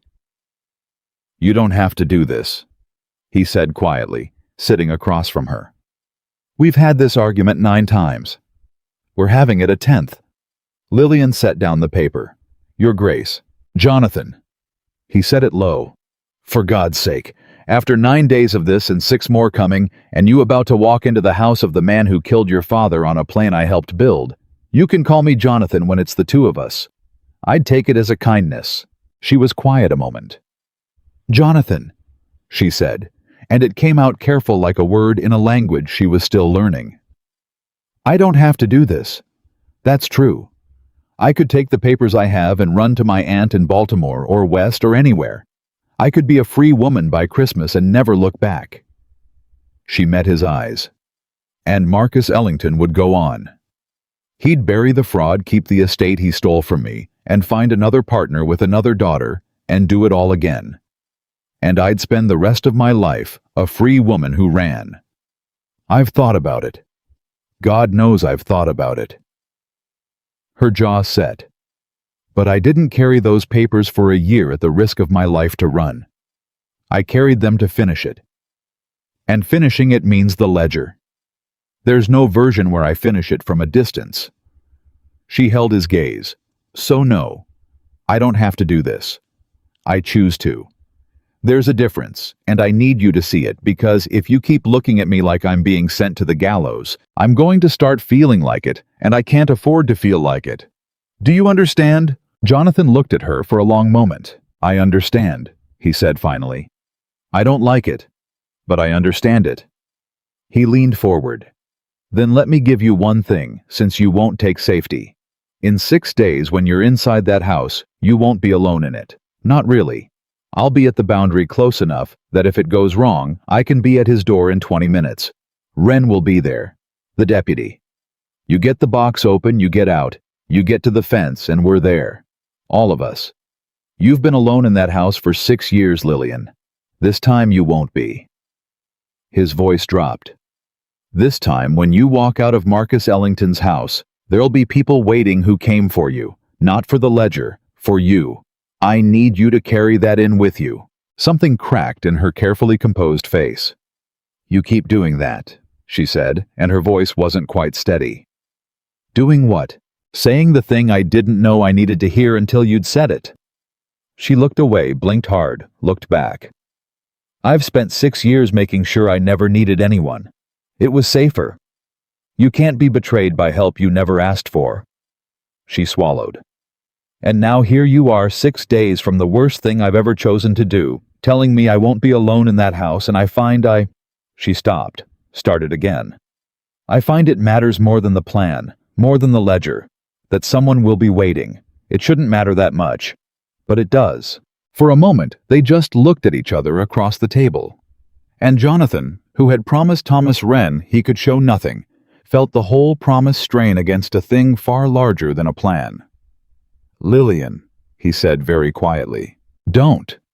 She said it gently, but she said it. Don't say it. Not now. Wren was right, we can't. Not yet. If I let myself hear it now, I'll carry it into that house, and it'll make me careless, or slow, or afraid to die in a way I can't afford to be afraid. Her eyes were bright. So don't say it. Not because I don't want to hear it. Because I want to hear it too much, and I need to be a woman who wants nothing when I walk through that door. She reached across the table slowly, the way he'd once reached for her hand over the papers, and laid 2 fingers against the back of his hand just for a second. After. Say it after. When he's in chains and I'm free and there's an after to say it in. Give me that to walk toward. It'll get me back out of that house faster than any horse at the boundary. Jonathan turned his hand over and closed it around her 2 fingers, just for a breath, just once, and then let go. After, he agreed roughly. You have my word. There will be an after, and I'll say it then.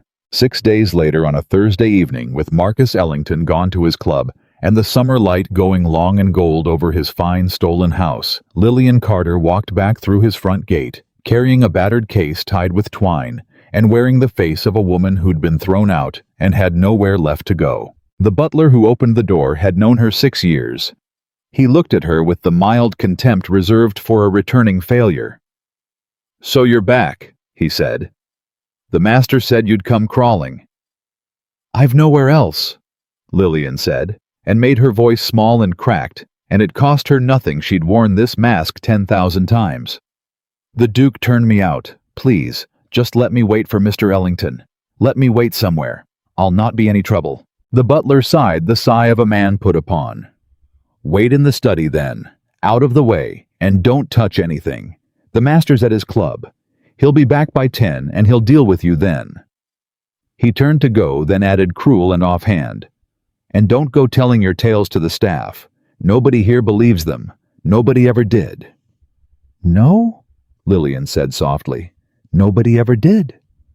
He left her in the study and shut the door. And Lillian Carter stood alone for the first time in 6 years, in the room where her whole imprisonment had been administered, in front of the desk where Marcus Ellington had signed away her father's estate with the strongbox, not 10 feet away, that held the one thing that could hang him. She did not move for a full minute. She stood with her back to the door and let the terror move through her and out, let her hands shake since no one could see them, got it over with. Then she squared her shoulders, set down her case, and went to work. She knew the box. She'd watched him open it 100 times, sitting quiet in the corner with her needlework, and she'd learned the way the key turned and the place. He kept it not on his person. He was too clever for that, but in the false bottom of the second desk drawer, because he was not clever enough to imagine that the girl doing needlework had watched him do it and remembered. Her fingers found the drawer, found the false bottom, found the key. Her breath came shallow. Somewhere in the house a clock struck 7. 3 hours till Ellington's return. An hour Wren had said was all he needed. She had time. She had time. She fitted the key to the strongbox, and the study door opened behind her. Lillian's whole body went to ice. She turned slowly with the key still in her hand, her mind racing through every lie she had, and found Prewitt standing in the doorway, the soft-handed factor looking at her with those eyes that never quite landed on anyone. Except now, they landed on her. Squarely. And there was no false warmth in them at all. "Well now," Prewitt said quietly, "isn't this a picture? Mr. Prewitt." She made her voice thin, confused, a mad girl caught somewhere she oughtn't be. "I was told to wait. The butler said I didn't mean I was only looking for something to read. I get so restless, with Mr. Ellington's strongbox key in your hand." Prewitt stepped into the room and shut the door behind him, and the soft click of it was the worst sound she'd ever heard. "You know, girl," I told him. I said it to his face. I said, "That one's not simple, whatever you tell the world. That one watches." And he laughed at me. Same as he laughs at everyone who tells him a thing he don't want to hear. He came closer, slow. "But I've watched you 6 years too. And I saw the way you looked at the Duke's factor at me that afternoon in his parlor. Just for a second. When I called you delicate. There was a woman under there taking my measure. And it weren't a mad woman. It was a cold one." His eyes flicked to the key. "So I came back today, on a hunch. Told myself the thrown-out girl might turn up, and if she did, I'd like to see what she did when she thought no one was looking." A thin smile. "And here you are, looking. The whole plan cracked down the middle in a single instant. Lillian's mind moved faster than it ever had. Not Ellington at the club gone 3 hours, Pruitt here now, between her and the door, holding the truth in his hands. Every rehearsed lie was useless. He'd already seen through the mask. There was only one door left, and it was a terrible one. "How much?" she said. Pruitt blinked. "What?" The mask came off. All of it. She let him see the cold woman he'd guessed at, straightened her spine, and looked at him level and hard, because a frightened girl couldn't buy her way out of this room, but a dangerous woman with something to trade might. "How much does Marcus Ellington pay you, Mr. Pruitt, to sell his wheat high and pay his clients low and pocket the difference?" "Because I know the figure. I've known it 6 years. I know exactly what he pays you, and I know it's not enough. Men like Ellington never pay enough. They keep the lion's share and hand the man who does the actual crime a servant's wage and a great deal of risk." She took a step toward him. "You'll hang beside him, you know, when it comes apart. The factor always hangs. The financier has lawyers and friends and a fine name. The factor has a rope. You've been carrying his risk for years and taking his scraps and telling yourself you're clever." Her voice dropped. "I'm the thing that's going to bring it apart. Mr. Pruitt, that's what I'm doing in this room. And you've walked in at the exact moment where you get to choose which side of the rope you're standing on." Pruitt had gone very still. The soft hands weren't so soft now. They'd curled slightly. "You're bluffing," he said, but there was a thread of doubt in it. "Am I?" Lillian didn't move. "The Duke didn't throw me out, Mr. Pruitt. Think. Use the sense God gave you. Why would a story about a thrown-out madwoman travel so neat and so far right into Ellington's ear and bring me walking back to his door on the one evening he's out and the house is empty and the study's unwatched?" She let it land. "Because I arranged it. All of it. The Duke of Harrington is not 40 miles away wishing me gone. He's at your master's boundary right now with a lawyer and a magistrate's deputy and fast horses waiting for me to bring out the one thing that ends Marcus Ellington forever. And I nearly had it. And then you walked in." She held his eyes. "So now you choose. You can call the butler and raise the house and hand me to Ellington when he gets back and be a loyal servant right up until the rope.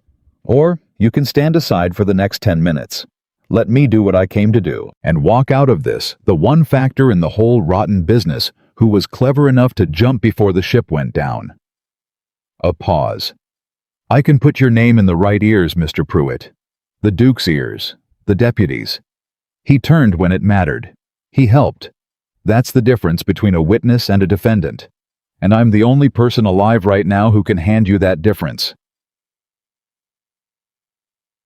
The silence stretched to breaking. Pruitt's eyes went from her face to the key, to the strongbox, to the door. She could see it working in him 6 years of scraps and risk, and being handed the danger while Ellington took the profit and the sudden cold arithmetic of a man realizing which way the wind had turned.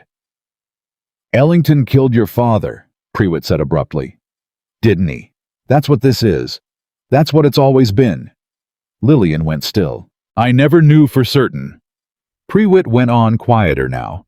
"But I carried a package once from Ellington to a physician the week Samuel Carter died. Never asked what was in it. Learned young not to ask." His jaw worked. "I've told myself 6 years it was nothing. Medicine maybe. A gift. But I knew. Same as you knew. I just had more reasons to keep my mouth shut." He looked at the strongbox, then at her. "You said the factor always hangs. Every time? And the man who turns witness walks free," Lillian said, "if he turns in time, and in time Mr. Pruitt is right now. Not when the deputy's at the door. Now, while it still looks like a choice, and not a cornered rat's last squeal." For a long, agonizing moment, Pruitt didn't move. Then he stepped aside from the door. "The box has a second lock," he said roughly. "A catch inside the lid, or the whole thing jams and won't open till a locksmith cracks it. He added it 3 years back. You'd not have known you were doing needlework by then, not watching him fit new locks." He crossed to the box, and his soft hands moved over it with the ease of a man who'd opened it 100 times on his master's errands. There, the catch, now the key. He turned it. The lid rose. The ledger's the fat, one red spine bottom of the stack. That's his real book. The others are decoys, false accounts he can show if anyone comes asking. The red one's the truth. Lillian lifted out the red-spined ledger with hands that had gone steady again, because there was work to do, and work had always steadied her. She opened it, and there it was. 6 years of Marcus Ellington's true accounts in his own hand, the original of every figure she'd copied by candlelight in the corner of this very room. The thing that turned her word into a rope. Merciful God, she breathed. It's real. It's all real. I've had the shape of it for 6 years, but I never... Her voice caught. It's really real. It's real. Prewitt's voice had changed, gone flat and businesslike, a man committed, now burning his old life down and building a new one in the same breath. And you've got maybe 2 hours before he's homeless if the club's dull. You said the Duke's at the boundary. Which boundary? The east, the old mill road. Then don't take the drive. There's a groom stationed at the gate who'll see you and talk. Go out through the kitchen garden and over the low wall by the orchard. It lets onto the mill road a half-mile up, and there's no one watching it, because there's nothing back there worth watching. Prewitt was already moving to the door, listening at it. I'll keep the butler occupied. Tell him I'm reviewing accounts that Mr. Ellington asked me to. Buys you the time to get clear. He looked back at her, and something almost like shame crossed his soft face. I should have turned years ago, when I carried that package. I knew what he was, and I kept carrying his errands because the money was good and the risk was mine to pretend away. His jaw tightened. Tell the Duke I helped. Tell him I turned when it mattered. It won't undo the package, but tell him. I'll tell him, Lillian said. Every word. She wrapped the ledger in a length of oilcloth from her case, tied it flat against her body under her cloak. Her cloak, the same one that had carried the copy, and would now carry the original, the last half-mile to the men who'd end this, and she went to the study door. Then she stopped, turned back. Mr. Prewitt. Her voice was low. When it comes to court, and it will, you'll have to say all of this again. Under oath, about the package, about the physician. It's the piece that turns fraud into murder, and it's the piece only you can give. She held his eyes. It'll be the hardest thing you ever do. It'll mean admitting you carried it. But it's the difference between a man who helped clean up a killing and a man who helped stop one. Will you say it, when the moment comes? Prewitt was quiet a long moment. 6 years I've carried that package in my head, he said. Nights I couldn't sleep for it. I'll say it. God help me, it'll be a relief to say it. His mouth twisted. Now go, girl, before we both hang for standing here talking. She went, out through a house that had held her for 6 years quick and quiet, past a butler that Prewitt drew into the accounts room with a word about the master's orders through the kitchen, where a cook never looked up out the garden door into the long gold evening. Over the low orchard wall with the ledger strapped to her ribs, her heart slamming every step, expecting a shout behind her, a hand on her shoulder, the whole thing coming down, and none came. The wall gave onto the mill road, just as Prewitt had said. Empty, quiet, a half-mile of open road between her and the men waiting at the boundary. She ran. She ran the way she had never once been able to run in 6 years, flat-out cloak streaming the truth strapped to her body toward the east, and the failing light, and the promise of an after. Her lungs burned. Her legs screamed. She didn't slow. Somewhere behind her, a house full of Marcus Ellington's lies stood emptied of its one great secret, and somewhere ahead she saw them, 3 riders at the boundary fence dark against the gold, and one of them already spurring forward the instant he saw her come over the rise, already off his horse, before it had fully stopped, already running toward her across the last of the open ground. Jonathan. She hit him at a full run, and he caught her both arms hard. And for 1 second, one single second, neither of them could afford, and both of them took. He held her against him with the ledger crushed between them and his face in her hair, and she felt him shaking as badly as she was. "You came back out," he said, ragged. "You came back out. I've been standing at that fence for 2 hours telling myself you'd come back out and not once believing it." He added a second lock. She was breathless, half laughing, half sobbing, the words tumbling. 3 years ago. I'd never have gotten it open. I'd have jammed it and been caught. Jonathan Pruitt was there. Pruitt caught me. And he turned. He opened the box himself. He knows about my father. He carried a package the week my father died. To the physician, he knows he'll swear to it. He'll say it in court. He turned when it mattered. She pulled back enough to look at him and pressed her hand flat to the oilcloth bundle against her ribs. "And I have it, Jonathan. I have the real ledger, the original. It's real, all of it, every figure I copied, it's real, and I have it, and it's going to hang him." Jonathan Harrington looked down at the woman in his arms, flushed and gasping, and alight with something he'd never seen in her in all these weeks. A fierce, blazing joy that had burned clean through 6 years of careful stillness, and Thomas Wren, hurrying up behind with the deputy, saw the Duke's face and knew that whatever promise the man had made about showing nothing was gone forever, burned away in a single field on a summer evening. "Then we have him," Wren said, breathless, reaching for the bundle with hands that trembled. "Girl, Miss Carter, do you understand what you've done? We have him, the original and your copy side by side, matching figure for figure, and a factor who'll turn witness to a murder."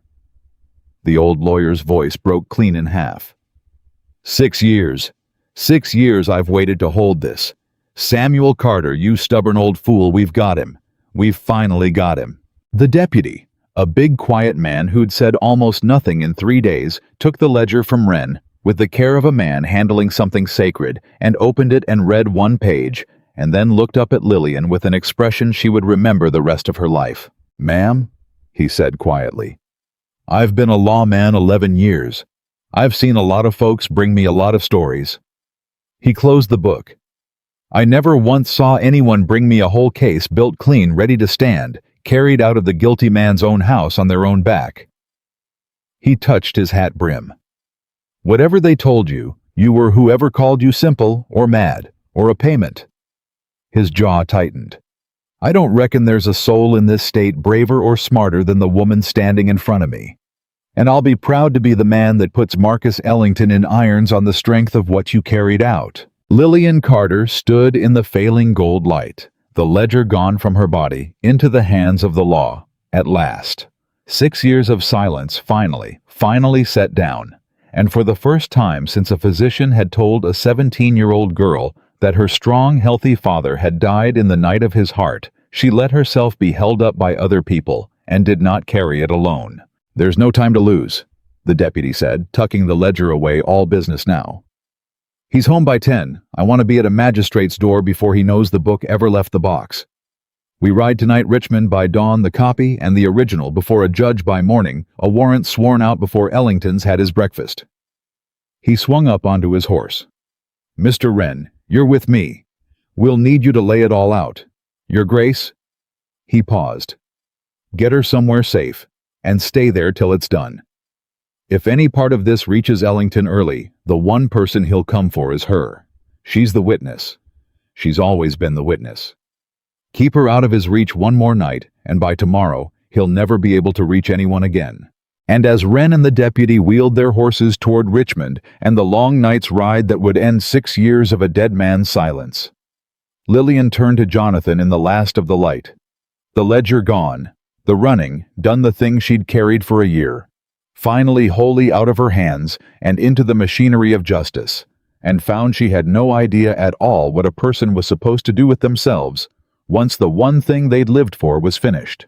"It's done," she said, and her voice sounded strange to her own ears. "The part that was mine to do. It's out of my hands now. For 6 years there's been a thing I had to do next, always a next thing, and now there isn't, and I don't—" She looked up at him, lost.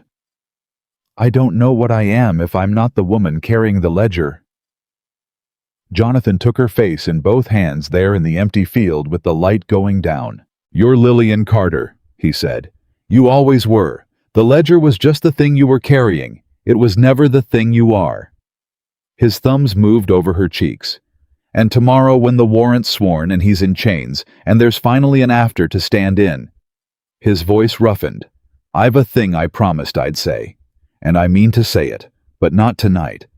Tonight you're going to sleep for the first time in 6 years in a house where no one's coming for you, and nothing depends on you, and you don't have to be brave or clever or quiet or anything at all but tired."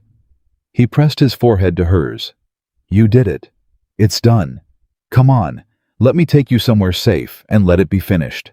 And 40 miles away, Marcus Ellington laughed at his club over his cards and his brandy, warm in the certainty that his last loose thread had crawled back to his door, where he could keep an eye on it with no idea at all that his true ledger was already galloping through the dark toward Richmond, that his own factor had turned against him, and that the quiet girl he'd given away like a piece of furniture had walked into his house one final time and carried out on her own back the rope that would hang him. They came for Marcus Ellington at 9 o'clock the next morning, while he was still in his dressing gown drinking his coffee, entirely at peace with the world. He was not at peace for long. The deputy from Richmond had ridden through the night and Wren beside him, and by dawn they'd stood before a magistrate who owed Ellington nothing and remembered Samuel Carter well. Laid the copy, and the original side by side, matched them, figure by damning figure, laid out the forged will, and the forged signature, and the sworn word of a duke who could prove he'd been in Philadelphia. By 8, the warrant was signed. By 9, the deputy was at Ellington's own gate with 2 constables and a paper that ended everything. Ellington met them in his hall, coffee still in hand, and he was smiling that practiced, oiled smile that had gotten him out of 100 tight corners. "Deputy, gentlemen, to what do I owe Marcus Ellington?" The deputy didn't smile back. "You're under arrest for fraud, forgery, falsification of a will, and the theft of the estate of Samuel Carter." A pause, and then the deputy said the last of it slow, watching the man's face. "And on suspicion of the murder of the same." The coffee cup did not fall. Ellington was too controlled for that. But something happened behind his eyes. A flicker quickly buried the exact flinch of a man who has heard the one word he'd spent 6 years certain no one would ever say. "That's absurd," he said smoothly. "Samuel died of his heart. Ask the physician. And whatever paper you think you have, it's the invention of a sick girl I raised out of charity. She's mad, deputy. Everyone knows it. She tells wild tales." "She tells them very well then," the deputy said, "because they match your own ledger word for word. Your real one, Mr. Ellington, the red-spined one, the one from your strong box." He watched the smile die. "The one we're holding in Richmond right now."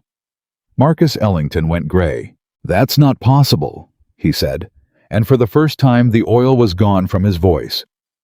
"That box has not left this house. That box does not leave this house. No one." He stopped. And the deputy watched the man's mind race through 6 years of certainty and arrive too late at the single thing he'd never once thought to guard against. "The girl," Ellington whispered. "She was in the study last night. The butler said she—" His head came up. "Pruitt. Where's Pruitt?" "Mr. Pruitt," the deputy said, "is in Richmond, making a statement about a package he carried to a physician the week your partner died." He nodded to the constables. "Take him." And Marcus Ellington, financier, forger, guardian, murderer, was led out of his own fine stolen house in his dressing gown in front of his own staff. Undone at last, not by an army or a rival, or the law's long arm, but by a quiet girl he'd called Simple, and given away like a chair, who had done needlework in the corner of his study for 6 years and remembered every figure she saw. 40 miles away, Lillian Carter was asleep when it happened. She'd slept 11 hours longer than she'd slept in 6 years in a safe room in a friend's house Jonathan had found with a door that locked, and no one coming for her, and nothing at all, depending on whether she woke. When she finally did wake, disoriented by the strength of the light, she lay still for a long moment, trying to remember what she was supposed to be afraid of, and slowly realized the answer was nothing. It was the strangest feeling she had ever had. Jonathan was waiting when she came down, and she knew from his face before he said a word. "It's done," he said. "They took him this morning. Fraud, forgery, the false will, the theft, all of it. And the murder charge stands Lillian." Prewitt swore to the package. "The physician's being questioned. Wren says they'll exhume." He gentled his voice. "They'll be able to prove what was in the cup. After 6 years, they'll be able to prove it." He crossed to her. "It's over. He's in a cell in Richmond, and he is never coming out." Lillian stood very still. For 6 years, she had imagined this moment. She'd thought she'd feel triumph, or rage finally set loose, or the grim satisfaction of a debt collected. She'd rehearsed 100 versions of how it would feel to hear that Marcus Ellington was finished. She had not imagined this. She had not imagined that the first thing she'd feel was her knees going, and the second thing was Jonathan catching her, and the third thing was 6 years of grief she'd never once been allowed to feel breaking over her all at once, like a dam giving way. She wept. She wept for her father, who'd been strong and healthy and dead by morning, and whom she'd never gotten to mourn, because mourning was a luxury a captive girl couldn't afford. She wept for the 17-year-old who'd signed papers she couldn't read, and been told she was simple until she'd half believed it. She wept for 6 years of needlework and silence and counting crimes in a corner alone, so completely alone, certain she'd die with the truth stitched into her clothes. It came out of her in great tearing sobs, years of it, and Jonathan held her through all of it on the floor of a stranger's parlor and said nothing, because there was nothing to say, and he understood. Somehow he understood that this was not weakness, finally breaking through her strength. This was her strength. She'd held the grief at bay for 6 years because she'd had work to do. The work was done. Now at last she could afford to feel it. "I never got to cry for him," she said when she could speak. 6 years. I never once got to cry for my own father." "I know," Jonathan said. "Cry now. There's time now. There's all the time in the world now. That's what he stole from you, along with everything else, the time to grieve. And you're taking it back. Take all of it." She cried until she was empty, and then she cried a little more, and then finally she was still. And when she lifted her head from his shoulder, wrung out and hollow and lighter than she'd been in 6 years, she found him looking at her with an expression she'd been afraid to name for weeks. "You made me a promise," she said, her voice raw. "I did. You said after, when he was in chains and I was free, and there was an after to stand in." She swallowed. "Is this the after?" "This is the after," Jonathan said quietly. "He's in chains. You're free. Wren's already begun the papers. The false will breaks. The guardianship dissolves, your father's real will stands, and everything Ellington stole from you comes back to you. The estate, your name, your father's good name, all of it. By law, Lillian, within the month, you'll be exactly what you were always meant to be, Samuel Carter's daughter, and heir, a free woman beholden to no one." He drew a breath. "So yes, this is the after, and I've a thing I promised I'd say in it." Lillian's heart, which had survived 6 years of Marcus Ellington, began to pound harder than it had in his study with the key in her hand. "Then say it," she whispered. Jonathan Harrington took both her hands in his. "The day you walked onto my drive and called yourself a payment," he said, "I told you that you weren't anyone's, that no debt in the world could be settled with a person, and that you belonged to no one." His voice was low and steady and utterly certain. "I meant it then, and I mean it now. You are not mine, Lillian. You never will be. You don't belong to me any more than you belong to him." He tightened his grip on her hands. "But I have spent these weeks discovering that I belong entirely and hopelessly to you, not as a possession, as a man who has never in his life met anyone braver or sharper or more worth standing beside. I don't want to keep you. God knows you've had enough of being kept. I want to stand beside you, as an equal, as a partner. For as long as you'll have me, and not one day past the moment you'd rather I didn't." He looked at her, and for once the careful, controlled Duke of Harrington let her see everything. "I love you," I've loved you since you read my ledger in 20 minutes and told me I was being robbed. I would have said it 100 times these last weeks if saying it wouldn't have gotten you killed. So I saved it. For the after. And here we are. Lillian Carter, who had been called simple and mad and useless in payment, who had not let herself want a single thing in 6 years, for fear it would be used against her, stood in the after, with her hands in the hands of a man who wanted to stand beside her, and not above her, and let herself at last want something. I heard your cruel words in the tavern doorways, she said, her voice unsteady. You told me to hear them for lies, and I did. Every time you played the cold man who threw me out, I heard the real thing under it. You were right, you said it in a way I never once believed. She drew a shaking breath. And now you're saying the true thing plainly, and I find I believe it completely, and it terrifies me far more than any lie ever did. Because I've spent 6 years making sure I needed no one. And I don't need you, Jonathan. I want you to know that. I finished this myself. I carried the ledger myself.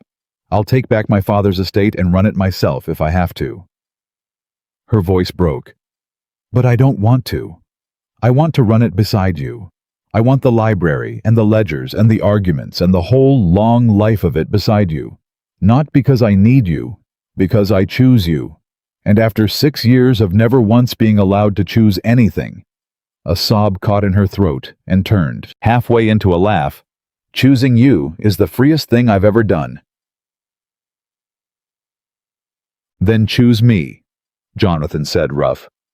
I choose you, Lillian said. I chose you a while ago, I think. I just wasn't allowed to say so yet. And in the after, in the daylight, in a house where no one was coming for either of them.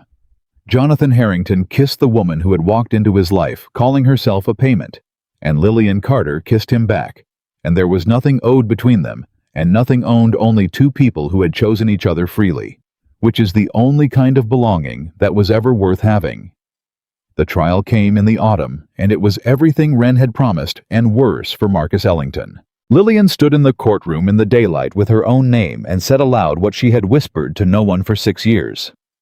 She was not simple. She was not mad.